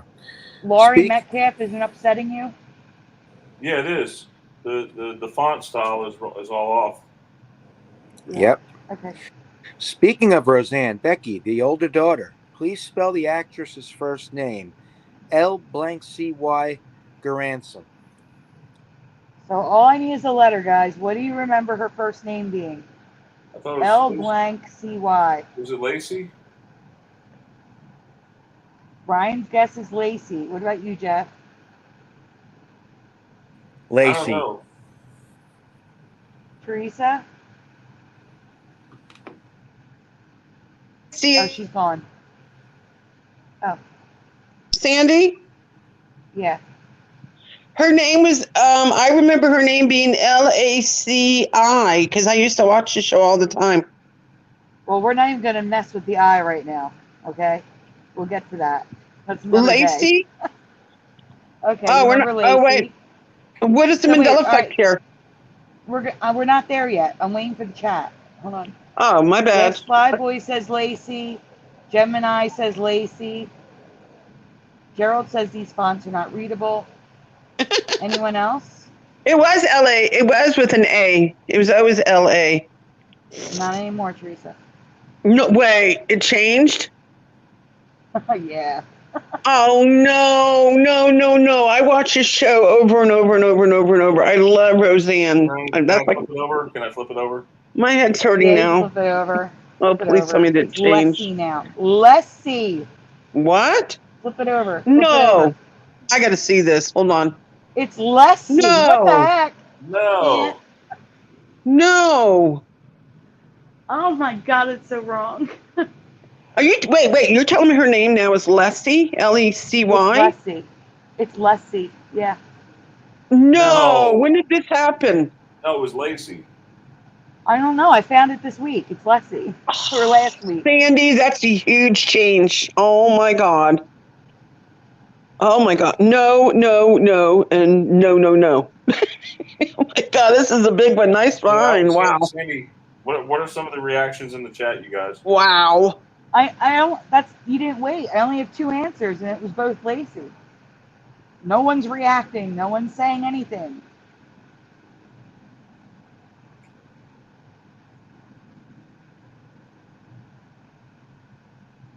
Brian, there's a lot of residue, so I'll just go through the residue. Yeah. Yeah, Teresa, your dasher should be there now. Go, Teresa. Mute and go. They're arriving in 1 minute. Okay, I'm heading. Okay, bye. I'm going to mute myself. I'll be back.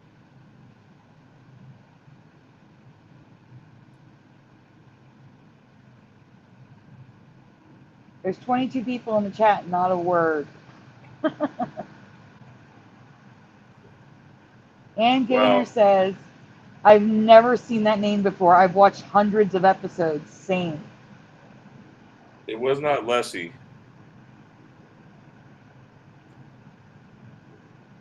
Richie Sanic says, I remember Sarah with an H. Sarah Gilbert, too.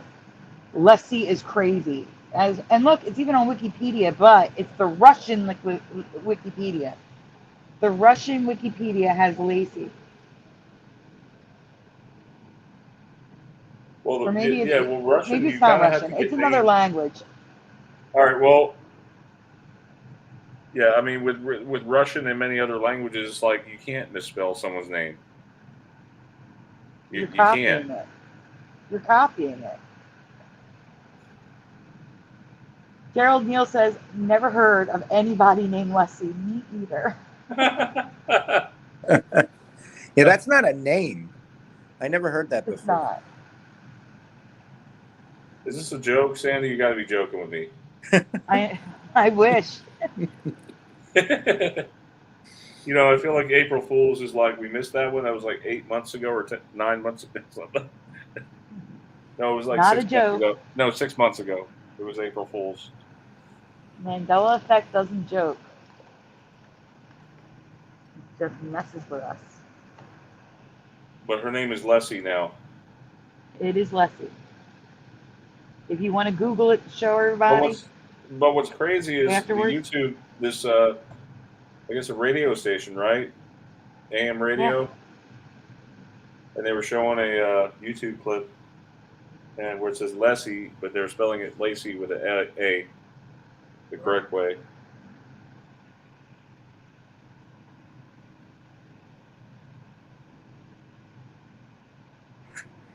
I wonder if they pronounce it Lessie, or it's just a weird way of saying Lacey. Still a change either way.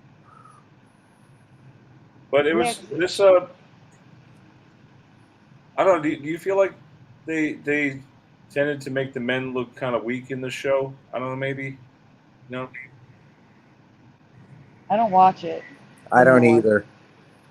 You didn't I watch didn't even- I Roseanne? boycotted it. I didn't even like the original. I'm talking I about the did. original.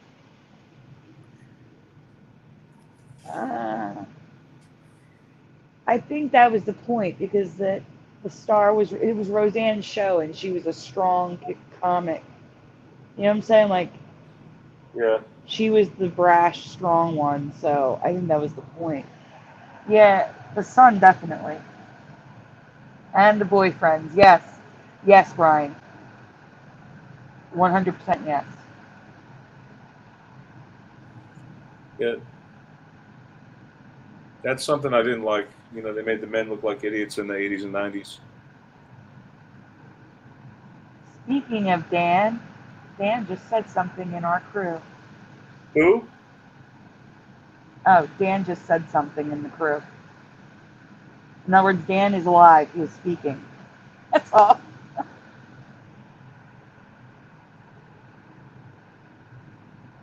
Hey, last one. Sandy, you're up. I am up.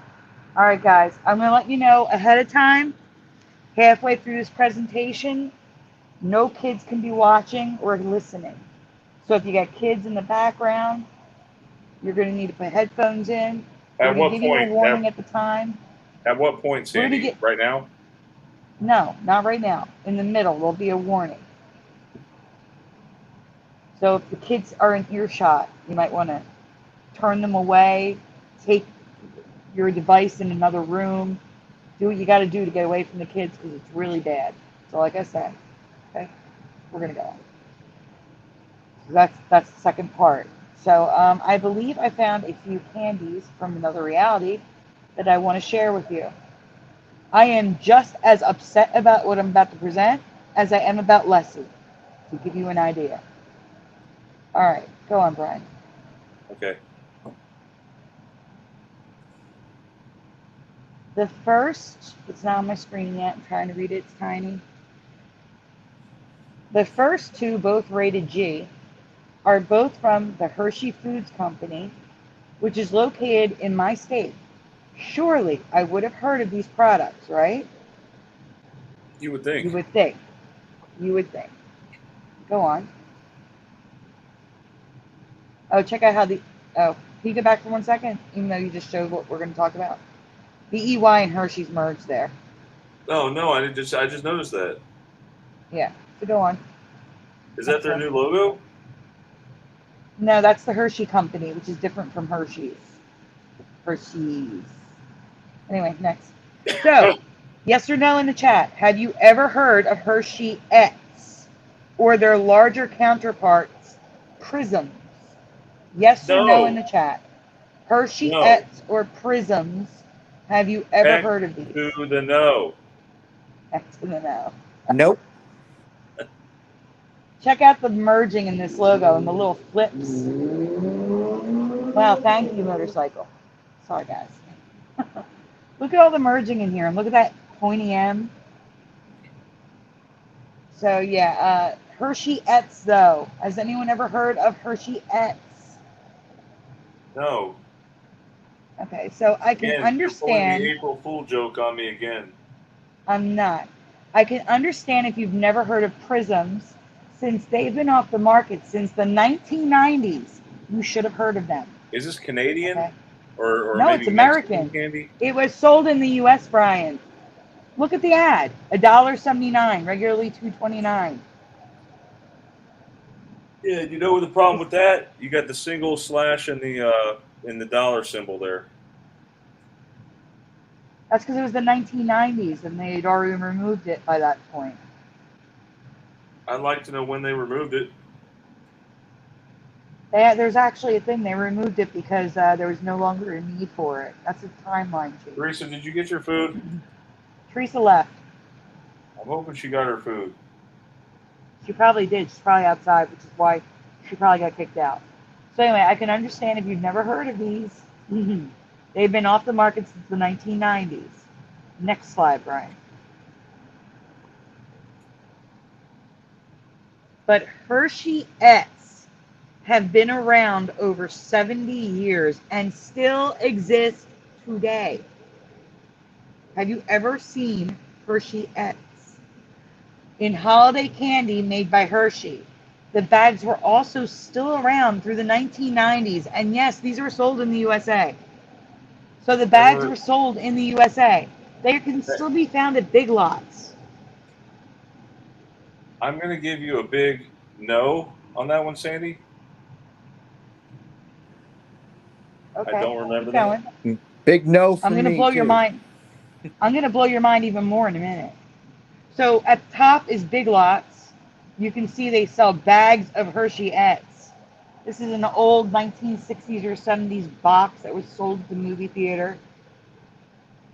Like I could see if it was discontinued in the 60s, maybe we don't know about it. No, this stuff is around today. Today. Next. Oh, Teresa did get her food, by the way. She's enjoying it. Great. So here's the holiday stuff. Look, Walmart is selling the little heart with the candies inside. Hershey's right on the label. Hershey's, people. Next. I don't remember them being called Hershey's. Keep going. Here's multiple different types of Hershey's ads. The candy canes that you get at Christmas time with the candy in it. Well, the Hershey ones say Hershey's. I can't. It's so dumb. Oh my God.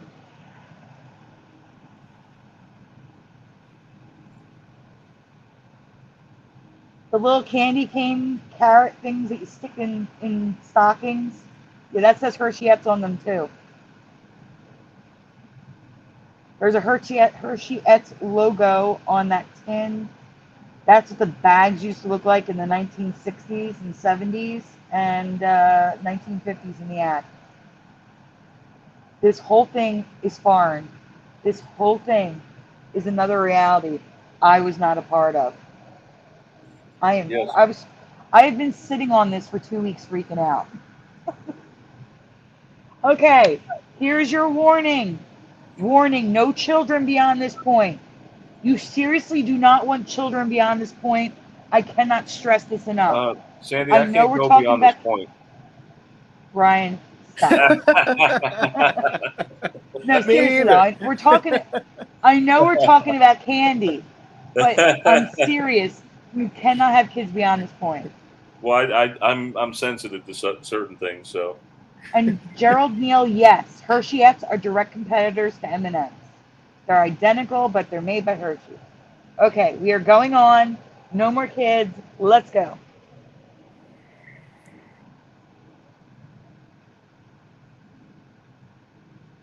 3, 2, 1. Brian, Yep. flip the Okay. slide.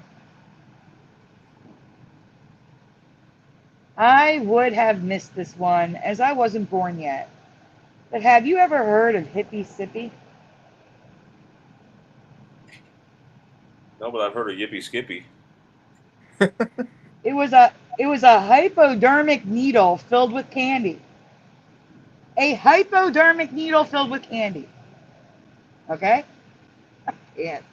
I can't. And Yeah, with that's Sandy's phrase. I can't. I it can't also either. came with a groovy button you could wear after the candy was gone. I have never heard of this or the controversy it caused.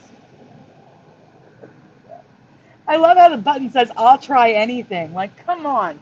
What is that? What is that? Okay, go ahead, Ryan. It gets worse. This is all going to get worse. So here's some ads.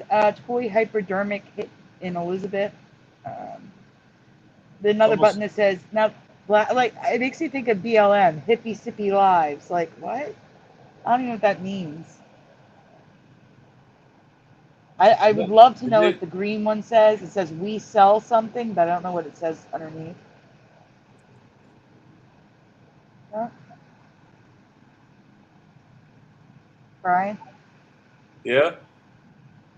What were you going to say?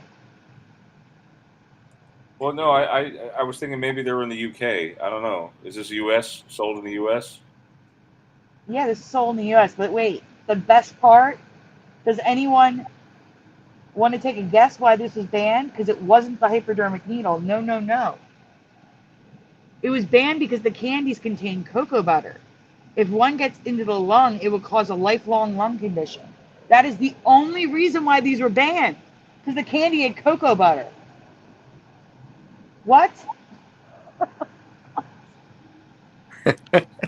Oh my God. It was not banned because it was in a hypodermic needle telling you that I'll try anything. It was banned because of the cocoa butter content. Of course, that makes sense. Of course. Okay, I think Teresa's back, so let's just see. Yeah, I want to ask her if she remembers these because she's the right age. Okay, she's not back yet. We got 22 people watching, guys. Yeah, so I'm glad we're doing good. We're oh, Rich Fasanic is in the chat, guys. I don't know if you saw Rich Fasanic there. Yes, I wanted Rich's opinion on the Hersheyets and the He said no. the He said no, prisms, never. And and he gave me the answers I was looking for, and Led Zeppelin with the DAC. Very true, Michael. Michael Charles says some NEers think that big earthquakes occur, when in reality big time shifts occur. And yeah, we did experience a big one, I think.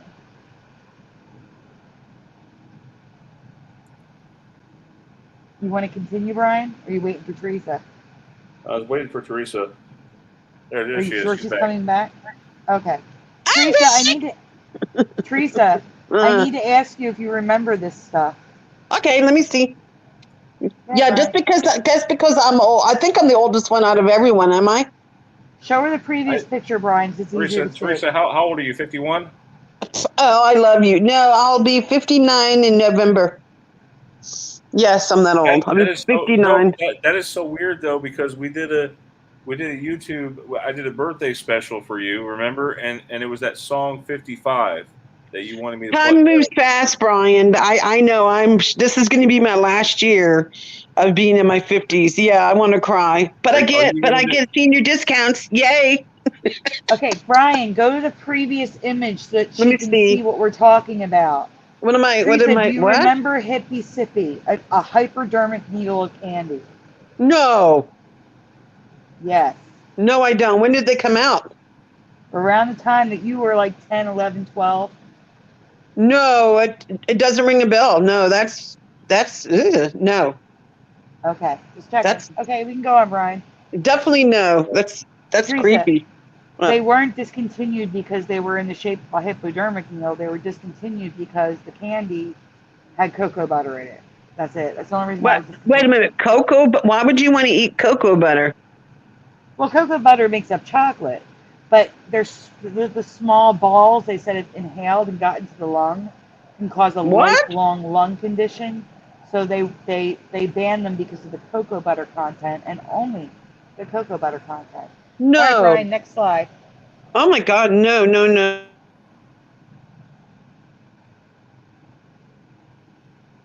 Guys, I'm going to get kicked out in like 10 minutes. Can we move on? Okay, we're trying. So, Okay. Stranger So Still. Stranger Still, it's not on my screen yet. That's what I'm waiting for, Brian. Stranger Still, this wasn't the end of the hypodermic candy and toys. The most recent being in the late 1980s called Sweet Shot. Do you guys remember the Munsters Hypo Squirt and No. Hypo Squirt giant hypodermic You water know, gun? No. No, this looks like something you definitely find at Spencer's, though. Sandy, that's the kind of thing that I use to clean out my my gums. That one of those things. It looks just like it.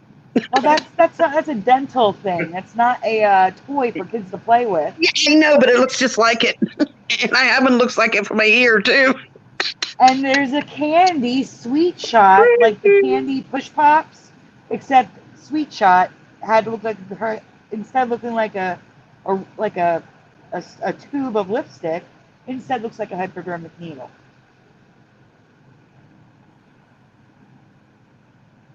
Interesting that you say that, Ann Gaynor, because here we go. Next slide, Brian.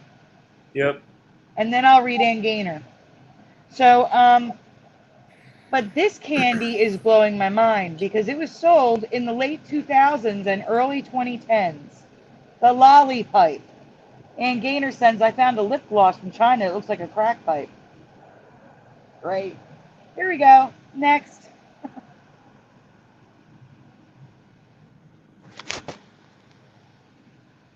The lolly pipe, and I was showing the candy in the first image. That was the candy.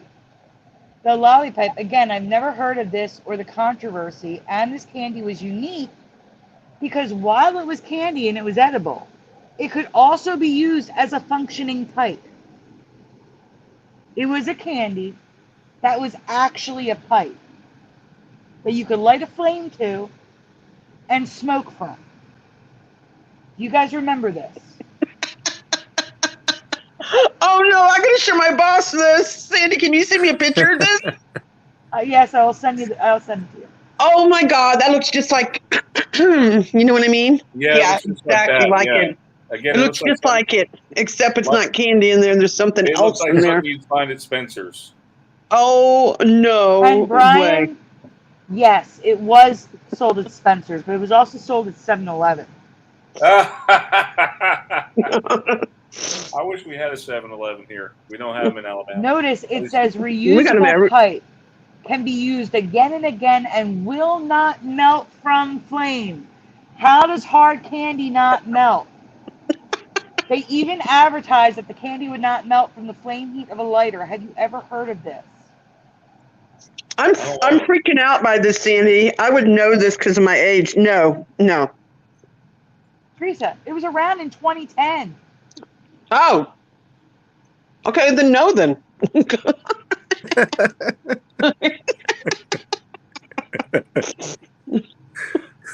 thought you were talking about the 70s again.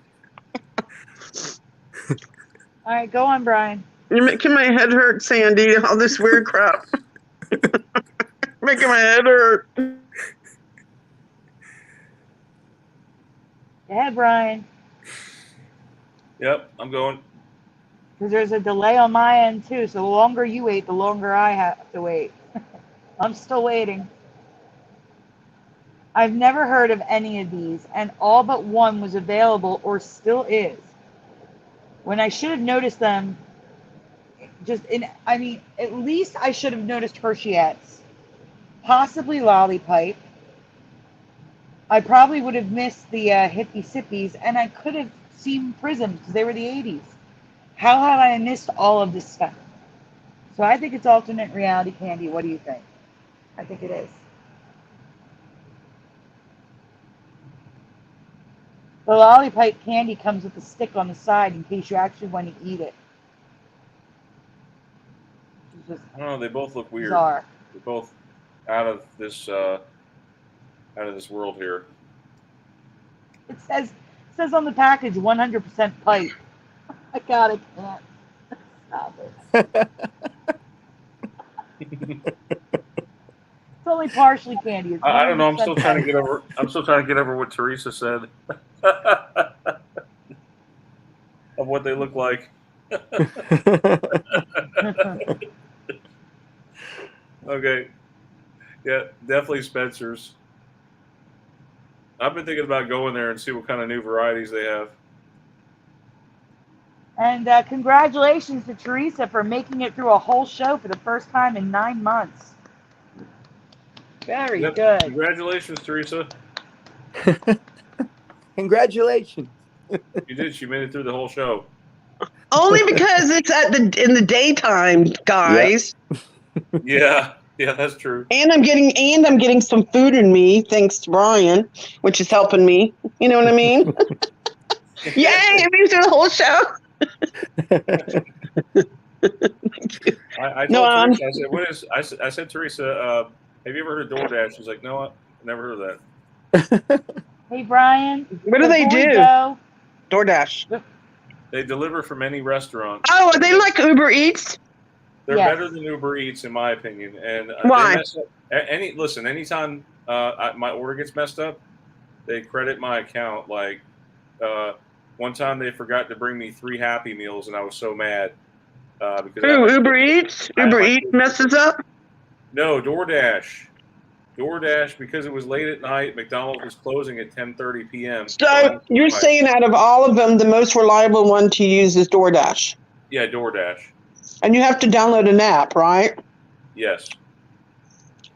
Hey, guys, maybe I'll try it one day. Moment, if it's okay with you guys, if we want to have one caller, I mean not caller, but yeah, somebody come it's on. only 11 o'clock in the morning. Yeah, go ahead, bro. You guys had any hurry? Let's have some call-ins, guys. Might as well. Does anyone from the chat want to? I have to go soon, though. What? I have to go soon. Yeah, Jeff, if you need to dip, go ahead, brother. We'll talk to you later. We should do call-ins, Sandy.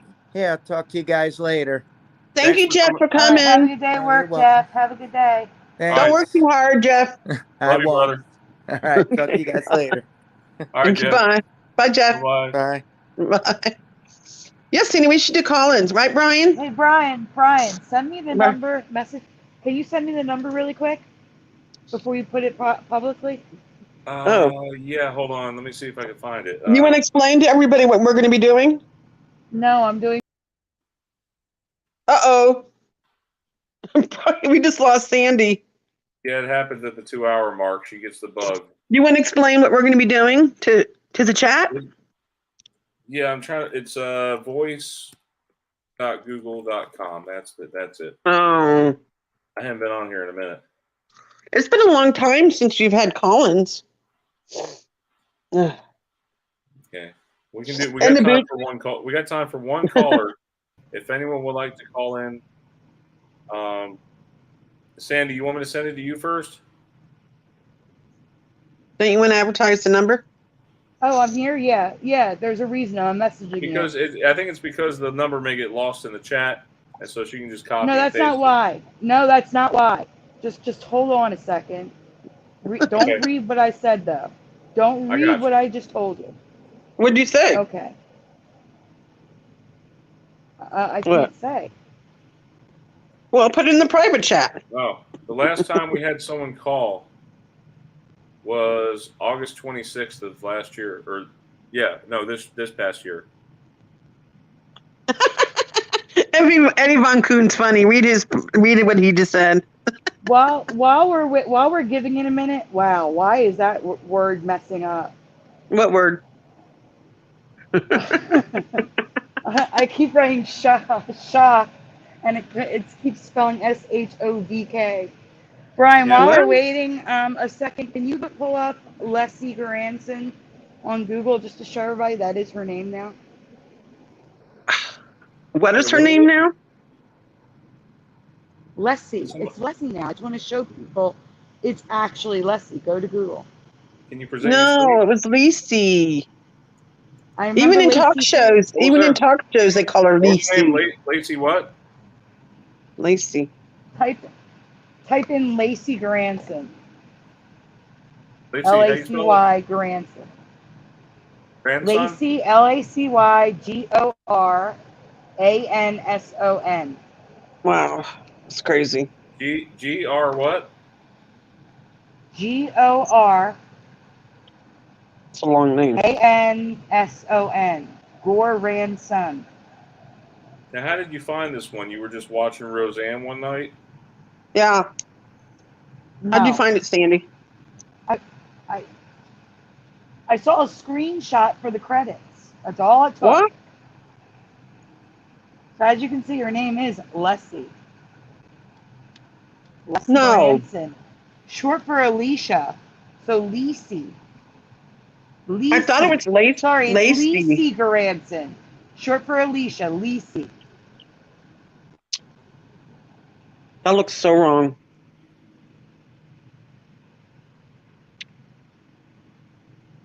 Lacey. Well, maybe, Brian, we can do 2 calls. How about that?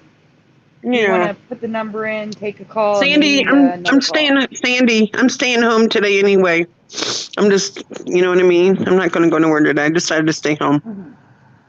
Mhm. You know. Yeah. Yep. Yeah. You feel. All right, I'm going to put the number in the chat. We'll take 1 person, maybe 2, but 1 person right now. Okay. Depends on how long the call is. Depends who it is. Oh, no, we're just going to take 1 today.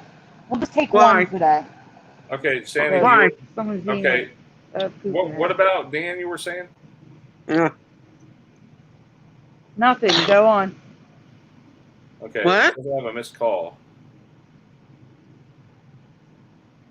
Hang on, someone just called. Sandy, you tell me later on what you're talking about. Yes. Okay. No problem. Off air. Yes. Okay. Who called you, Brian? Hello.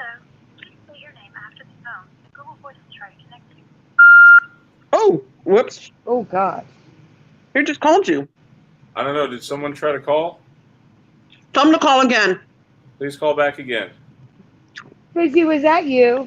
You don't have to use. Have Fizzy on. Have Fizzy on. That'd be cool. Come on, Fizzy. Yeah, come on, Fizzy. Call us. I haven't heard her in a long time. Well, Dan hasn't done his show in over a month either. Your number cannot go through. Please try I'll again. just make it easy for them.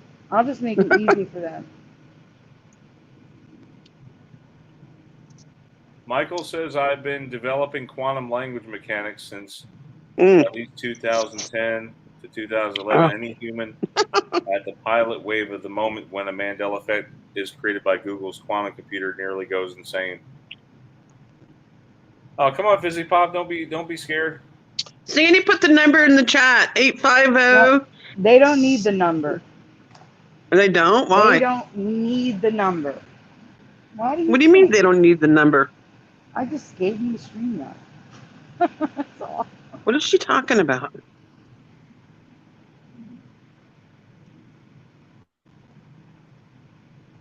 Brian, I'm confused. What is it? Guys, does anybody in the chat want to call in? Here's the number again. Hey, Beth Bromley's in the chat. Oh, Hey, shoot. Beth. Wait, stop. Nope. Hold on. I need What? to delete my comment, and it's not letting me. Oh, no, Guys, Sandy. You want me to I delete can't it? delete it. Yeah, delete it. I can't. Okay. Oh, wait, I got it. I'll I do got it. I got it. Wait, you talking about the StreamYard? You said the StreamYard. Not. Yep. Yeah, I know. I sent the StreamYard to them. Oh, Wait, no. It They better can not come be. into the StreamYard. they can come in through the StreamYard, but you remember that creepy guy that came on? No creepy people. And then there was that other guy who came in there as Teresa and started whacking everybody's with the wrench. Yeah, that was funny. How did that happen? Did you get hacked? Yes, she did. We had to change everything, remember? Yeah. It was kind of funny.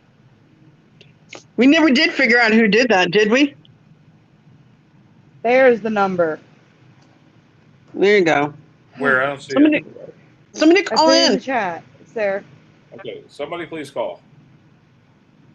We rarely have with call-ins, so take advantage of it right now, right, guys? Normally we don't have time for call-ins, but because we're doing this on a Sunday morning while I'm wide awake. It's not that we don't have time for call-ins. We just here we have another call. Okay, well, sometimes. Hello, caller. Welcome. You're on the air. Hey y'all, this is Frank from the chat. Oh, hey Frank. Hey, Frank. Hey, Frank. Which is your username on there? Frank Nunez. Frank Nunez. Okay, yeah, Frank. Okay, awesome. Tell us your story. Where are you from? How did you discover the effects, Mandela's? I'm from the Chicagoland area, and I found your channel on a friend's playlist, and I've been kind of just researching it for probably since the Berenstein Bears, and ever since then, I've been kind of looking for new ones to see what pops up, and I just really appreciate you guys, all your work that you're doing, because nobody's really taking it serious, and it's nice to be able to communicate with other people and not really feel like you're crazy, like, because, you know, like how there's no consensus with all this, and it's just, there's so many questions, and you never hear any answers or even theories, so it's nice to hear you guys actually talking about it. So I just wanted to call in and say thanks. Oh, you're welcome. You're welcome, Frank. That's so nice. Thank you for saying those kind words. Yeah, Thank you, Frank. we definitely get some good vibes from you. You know, I can vibe people normally to see, you know, like if they really, but yeah, you seem like you've been through a lot with it and everything, and that of course, you seem very positive when you share your story with other people. Is that right? Yeah, I try to keep it positive, but it's kind of strange to see that other people are experiencing the same thing, but at the same time, other people swear to the current reality. So it's just really a confusing time, and like the comments are really interesting too, because it kind of just gets you thinking about, you know, like what might be the answers. Nobody's really talking about it seriously. So I mean, where do we go from here? You know. Exactly. Gerald says he appreciates your call. Gerald Neal. That is all very interesting. What is your biggest Mandela effect to you? Which one, which one do you resonate with the most? I'd say the Berenstein Bears, just because it was like really the first one that I had personally, and you know, it's like there's a lot of them that I can't bet my life on it, you know, because I don't have a photographic memory. But the Berenstein Bears one, I definitely remember reading those books, and ever since then, like I don't remember the original Mandela, like when he died or whatever. And there's a lot of them that, you know, I might be before my time. So it's just really can you trust your memory, you know? But I'd say the one that resonates with me the most is the Bible changes with the Lion and the Lamb, because that's like a profound thing that it's happening in yes. the Bible. Yes, you know? and what do we see constantly, day in, day out on the news and everything, is that Christianity is becoming like a thorn in the side of whatever they're trying to push. And so, again, we're more of a majority. That's the thing that people don't realize. The Christians are actually more of a majority around the world, and they try to split us up from the herd or whatever, and try to divide and conquer. But we'll always be strong as long as we have Jesus. So just remember that. Even though what? No, go ahead. No, I was just going to say that whatever happens, the whole world could be destroyed, but as long as you have Jesus, you're fine. You're where you need to be. He's like the parachute. You jumping out of a plane, you don't jump out without a parachute. You always have Jesus. He's like that for me. Yeah, and that's kind of my biggest question is: are these changes deliberate, or are they something that's happening accidentally? Or like I've been studying the Mayan calendar. I've studied archaeology at the University of Illinois, and I got really in depth with the cycle of time. You know, everybody said that the Mayans are wrong, but maybe they were thinking on a different level here. And yeah, you know, maybe. like ever since that 2012 date, like there has been a shift. Even if people sensationalize, you know, the whole end of the world thing, they never said it was the end of the world, just the start of a new start era. of a new era. Yeah, I feel like the sun seems way different now. Beginning in 2012 for me, or 2013 or whatever. It was around that time frame. The sun feels very different. I can't go outside without squinting my eyes anymore. I used to be able to play outside just fine and go outside and have a good time without sunglasses, but now it's like you have to have sunglasses on. When did you Absolutely. I discover need the effects? sunglasses if I'm When did you outside. discover the Mandela? Pretty much at the beginning when people were just talking about the Berenstain Bears, like that was one that I brought to a couple of friends that I went to school with, and they attest to it too. And that's what kind of surprised me, is that the friends that I grew up with, they remembered the same thing. So that's kind of where it started.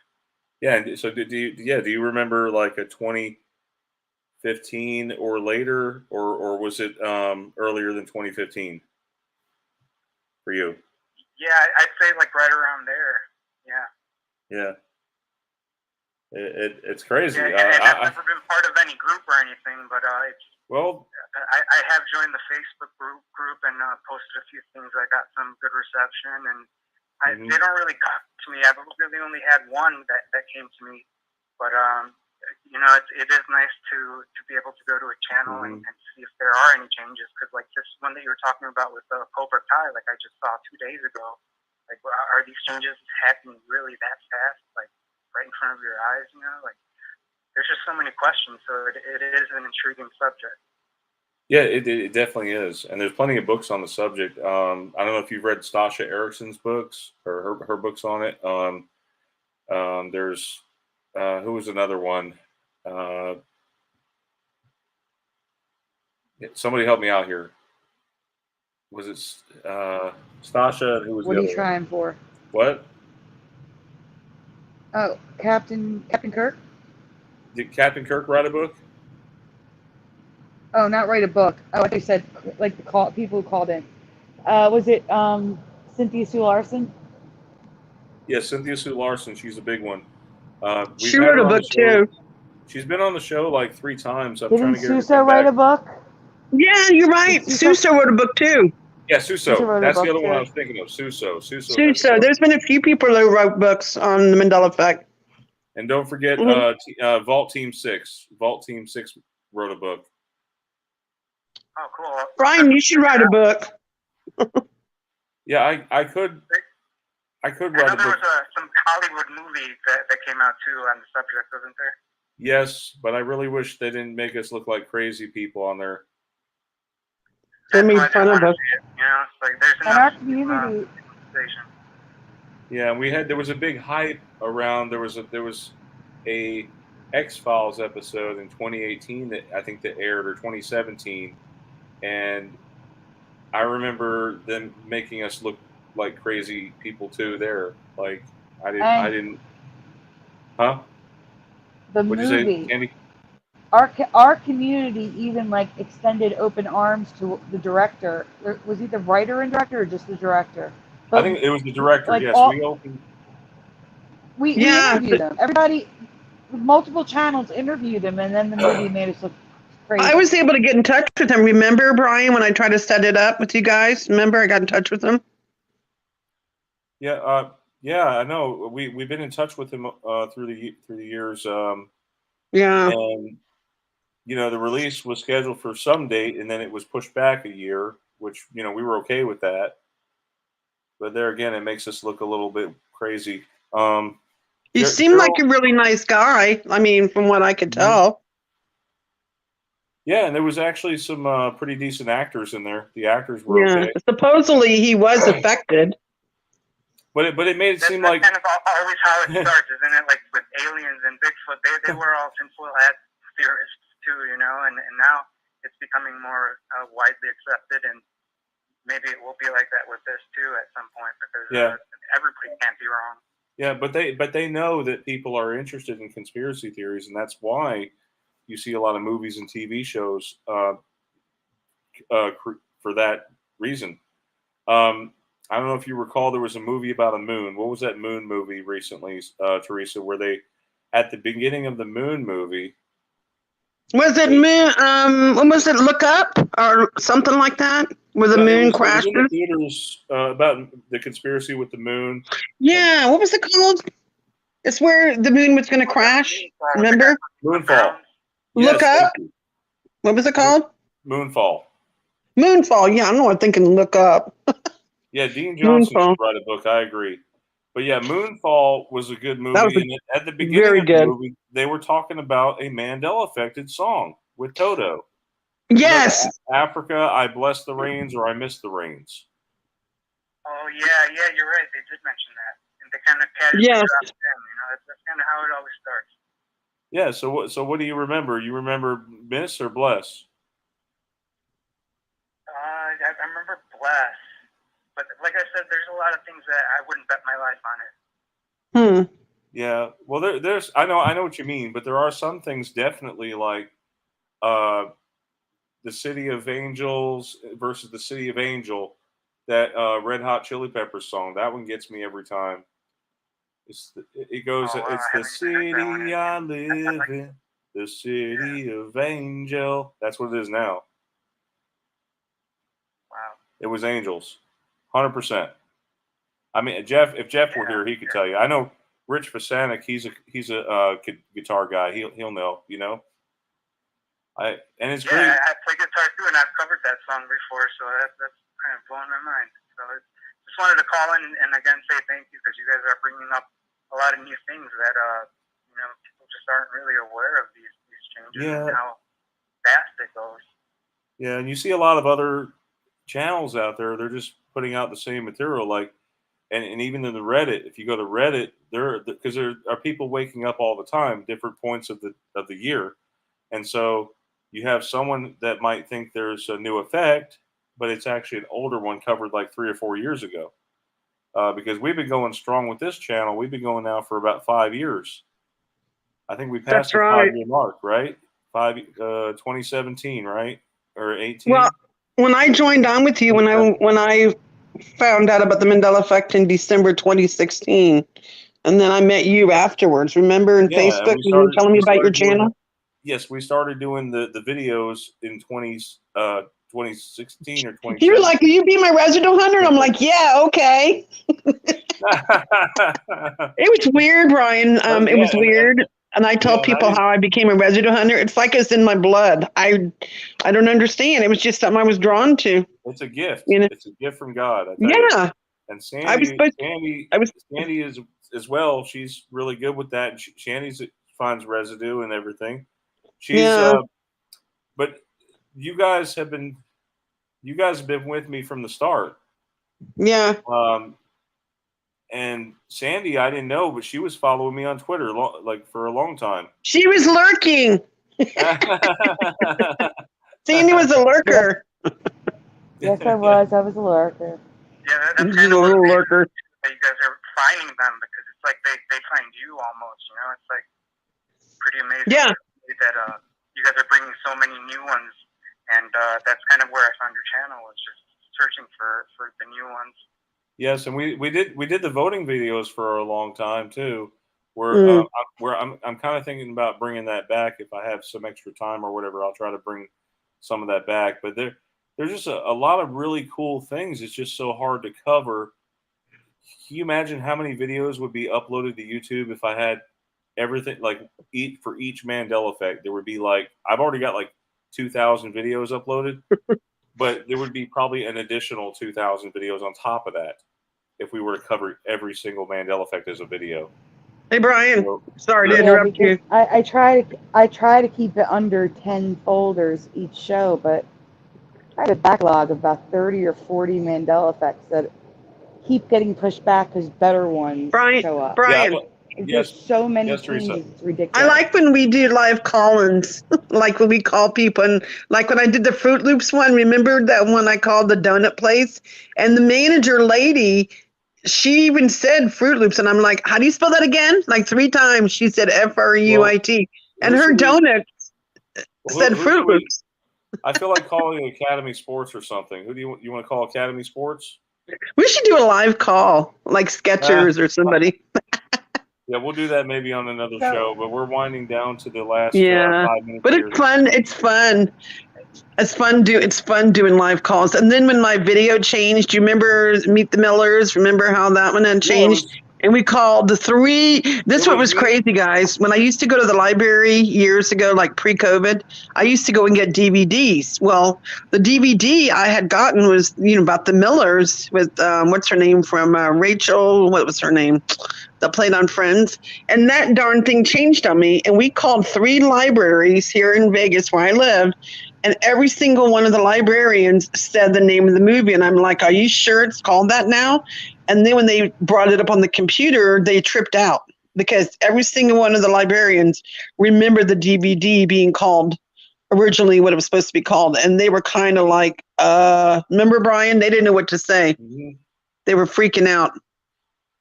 Yeah, because I used to go to the library and get DVDs. Now everything's streaming. I don't even have to go to the library no more. Everything is on the internet if you want to watch anything, That was fun. Tripping out the librarians. Yep.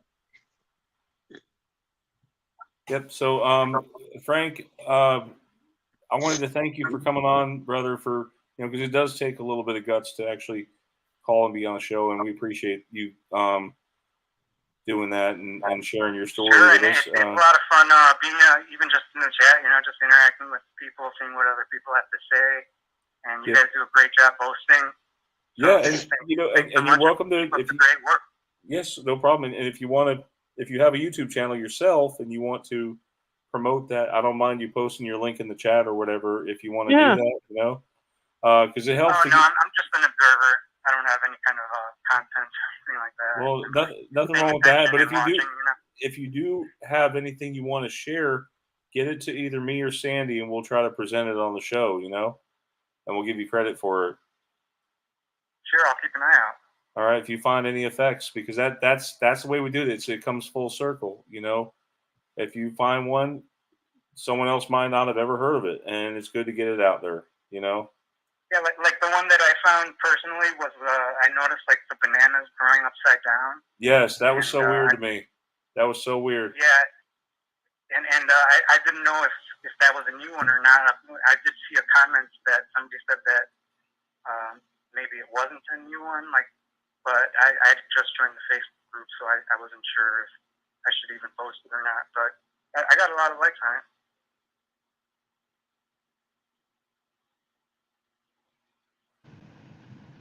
I don't know where Brian went, but thank you so much, Frank, for calling in. Yeah, thank you, Frank. Yes, thank you, Frank. And thanks to everyone who has supported us through the since we've been here for 5 years, and you guys still showing up. So thank goodness to see you, especially on such short notice. We're glad that you're here. Because we appreciate you guys just as much, if not more, than Frank told us how much he appreciates us. We really do. We appreciate you all being here, coming back each week, even when we do a random show in the morning. Yeah. Well, come around Christmas time. Every week in December, I'll be doing a giveaway, gift cards giveaways in December. Aww. So be on the lookout in December, okay? Aw, that's so sweet of you, Brian. It's really nice. All right. Well, everybody, hope everybody has a wonderful Mandela Effect night or day. Morning. When will we be back? Let them know when we will be back. And God bless. Saturday We'll be night. back again next Saturday. And I'll put a post in the group and a few other groups so that you all know what time the next show will be. Have a great day, everyone. Have a great day. Bye-bye. Have a great day, everyone. Bye, Stay Frank. safe. Thanks for coming on again. Thank you, Frank. Bye-bye. Bye, Brian. Bye, Brian. Bye, Frank. Thank you. Thank you.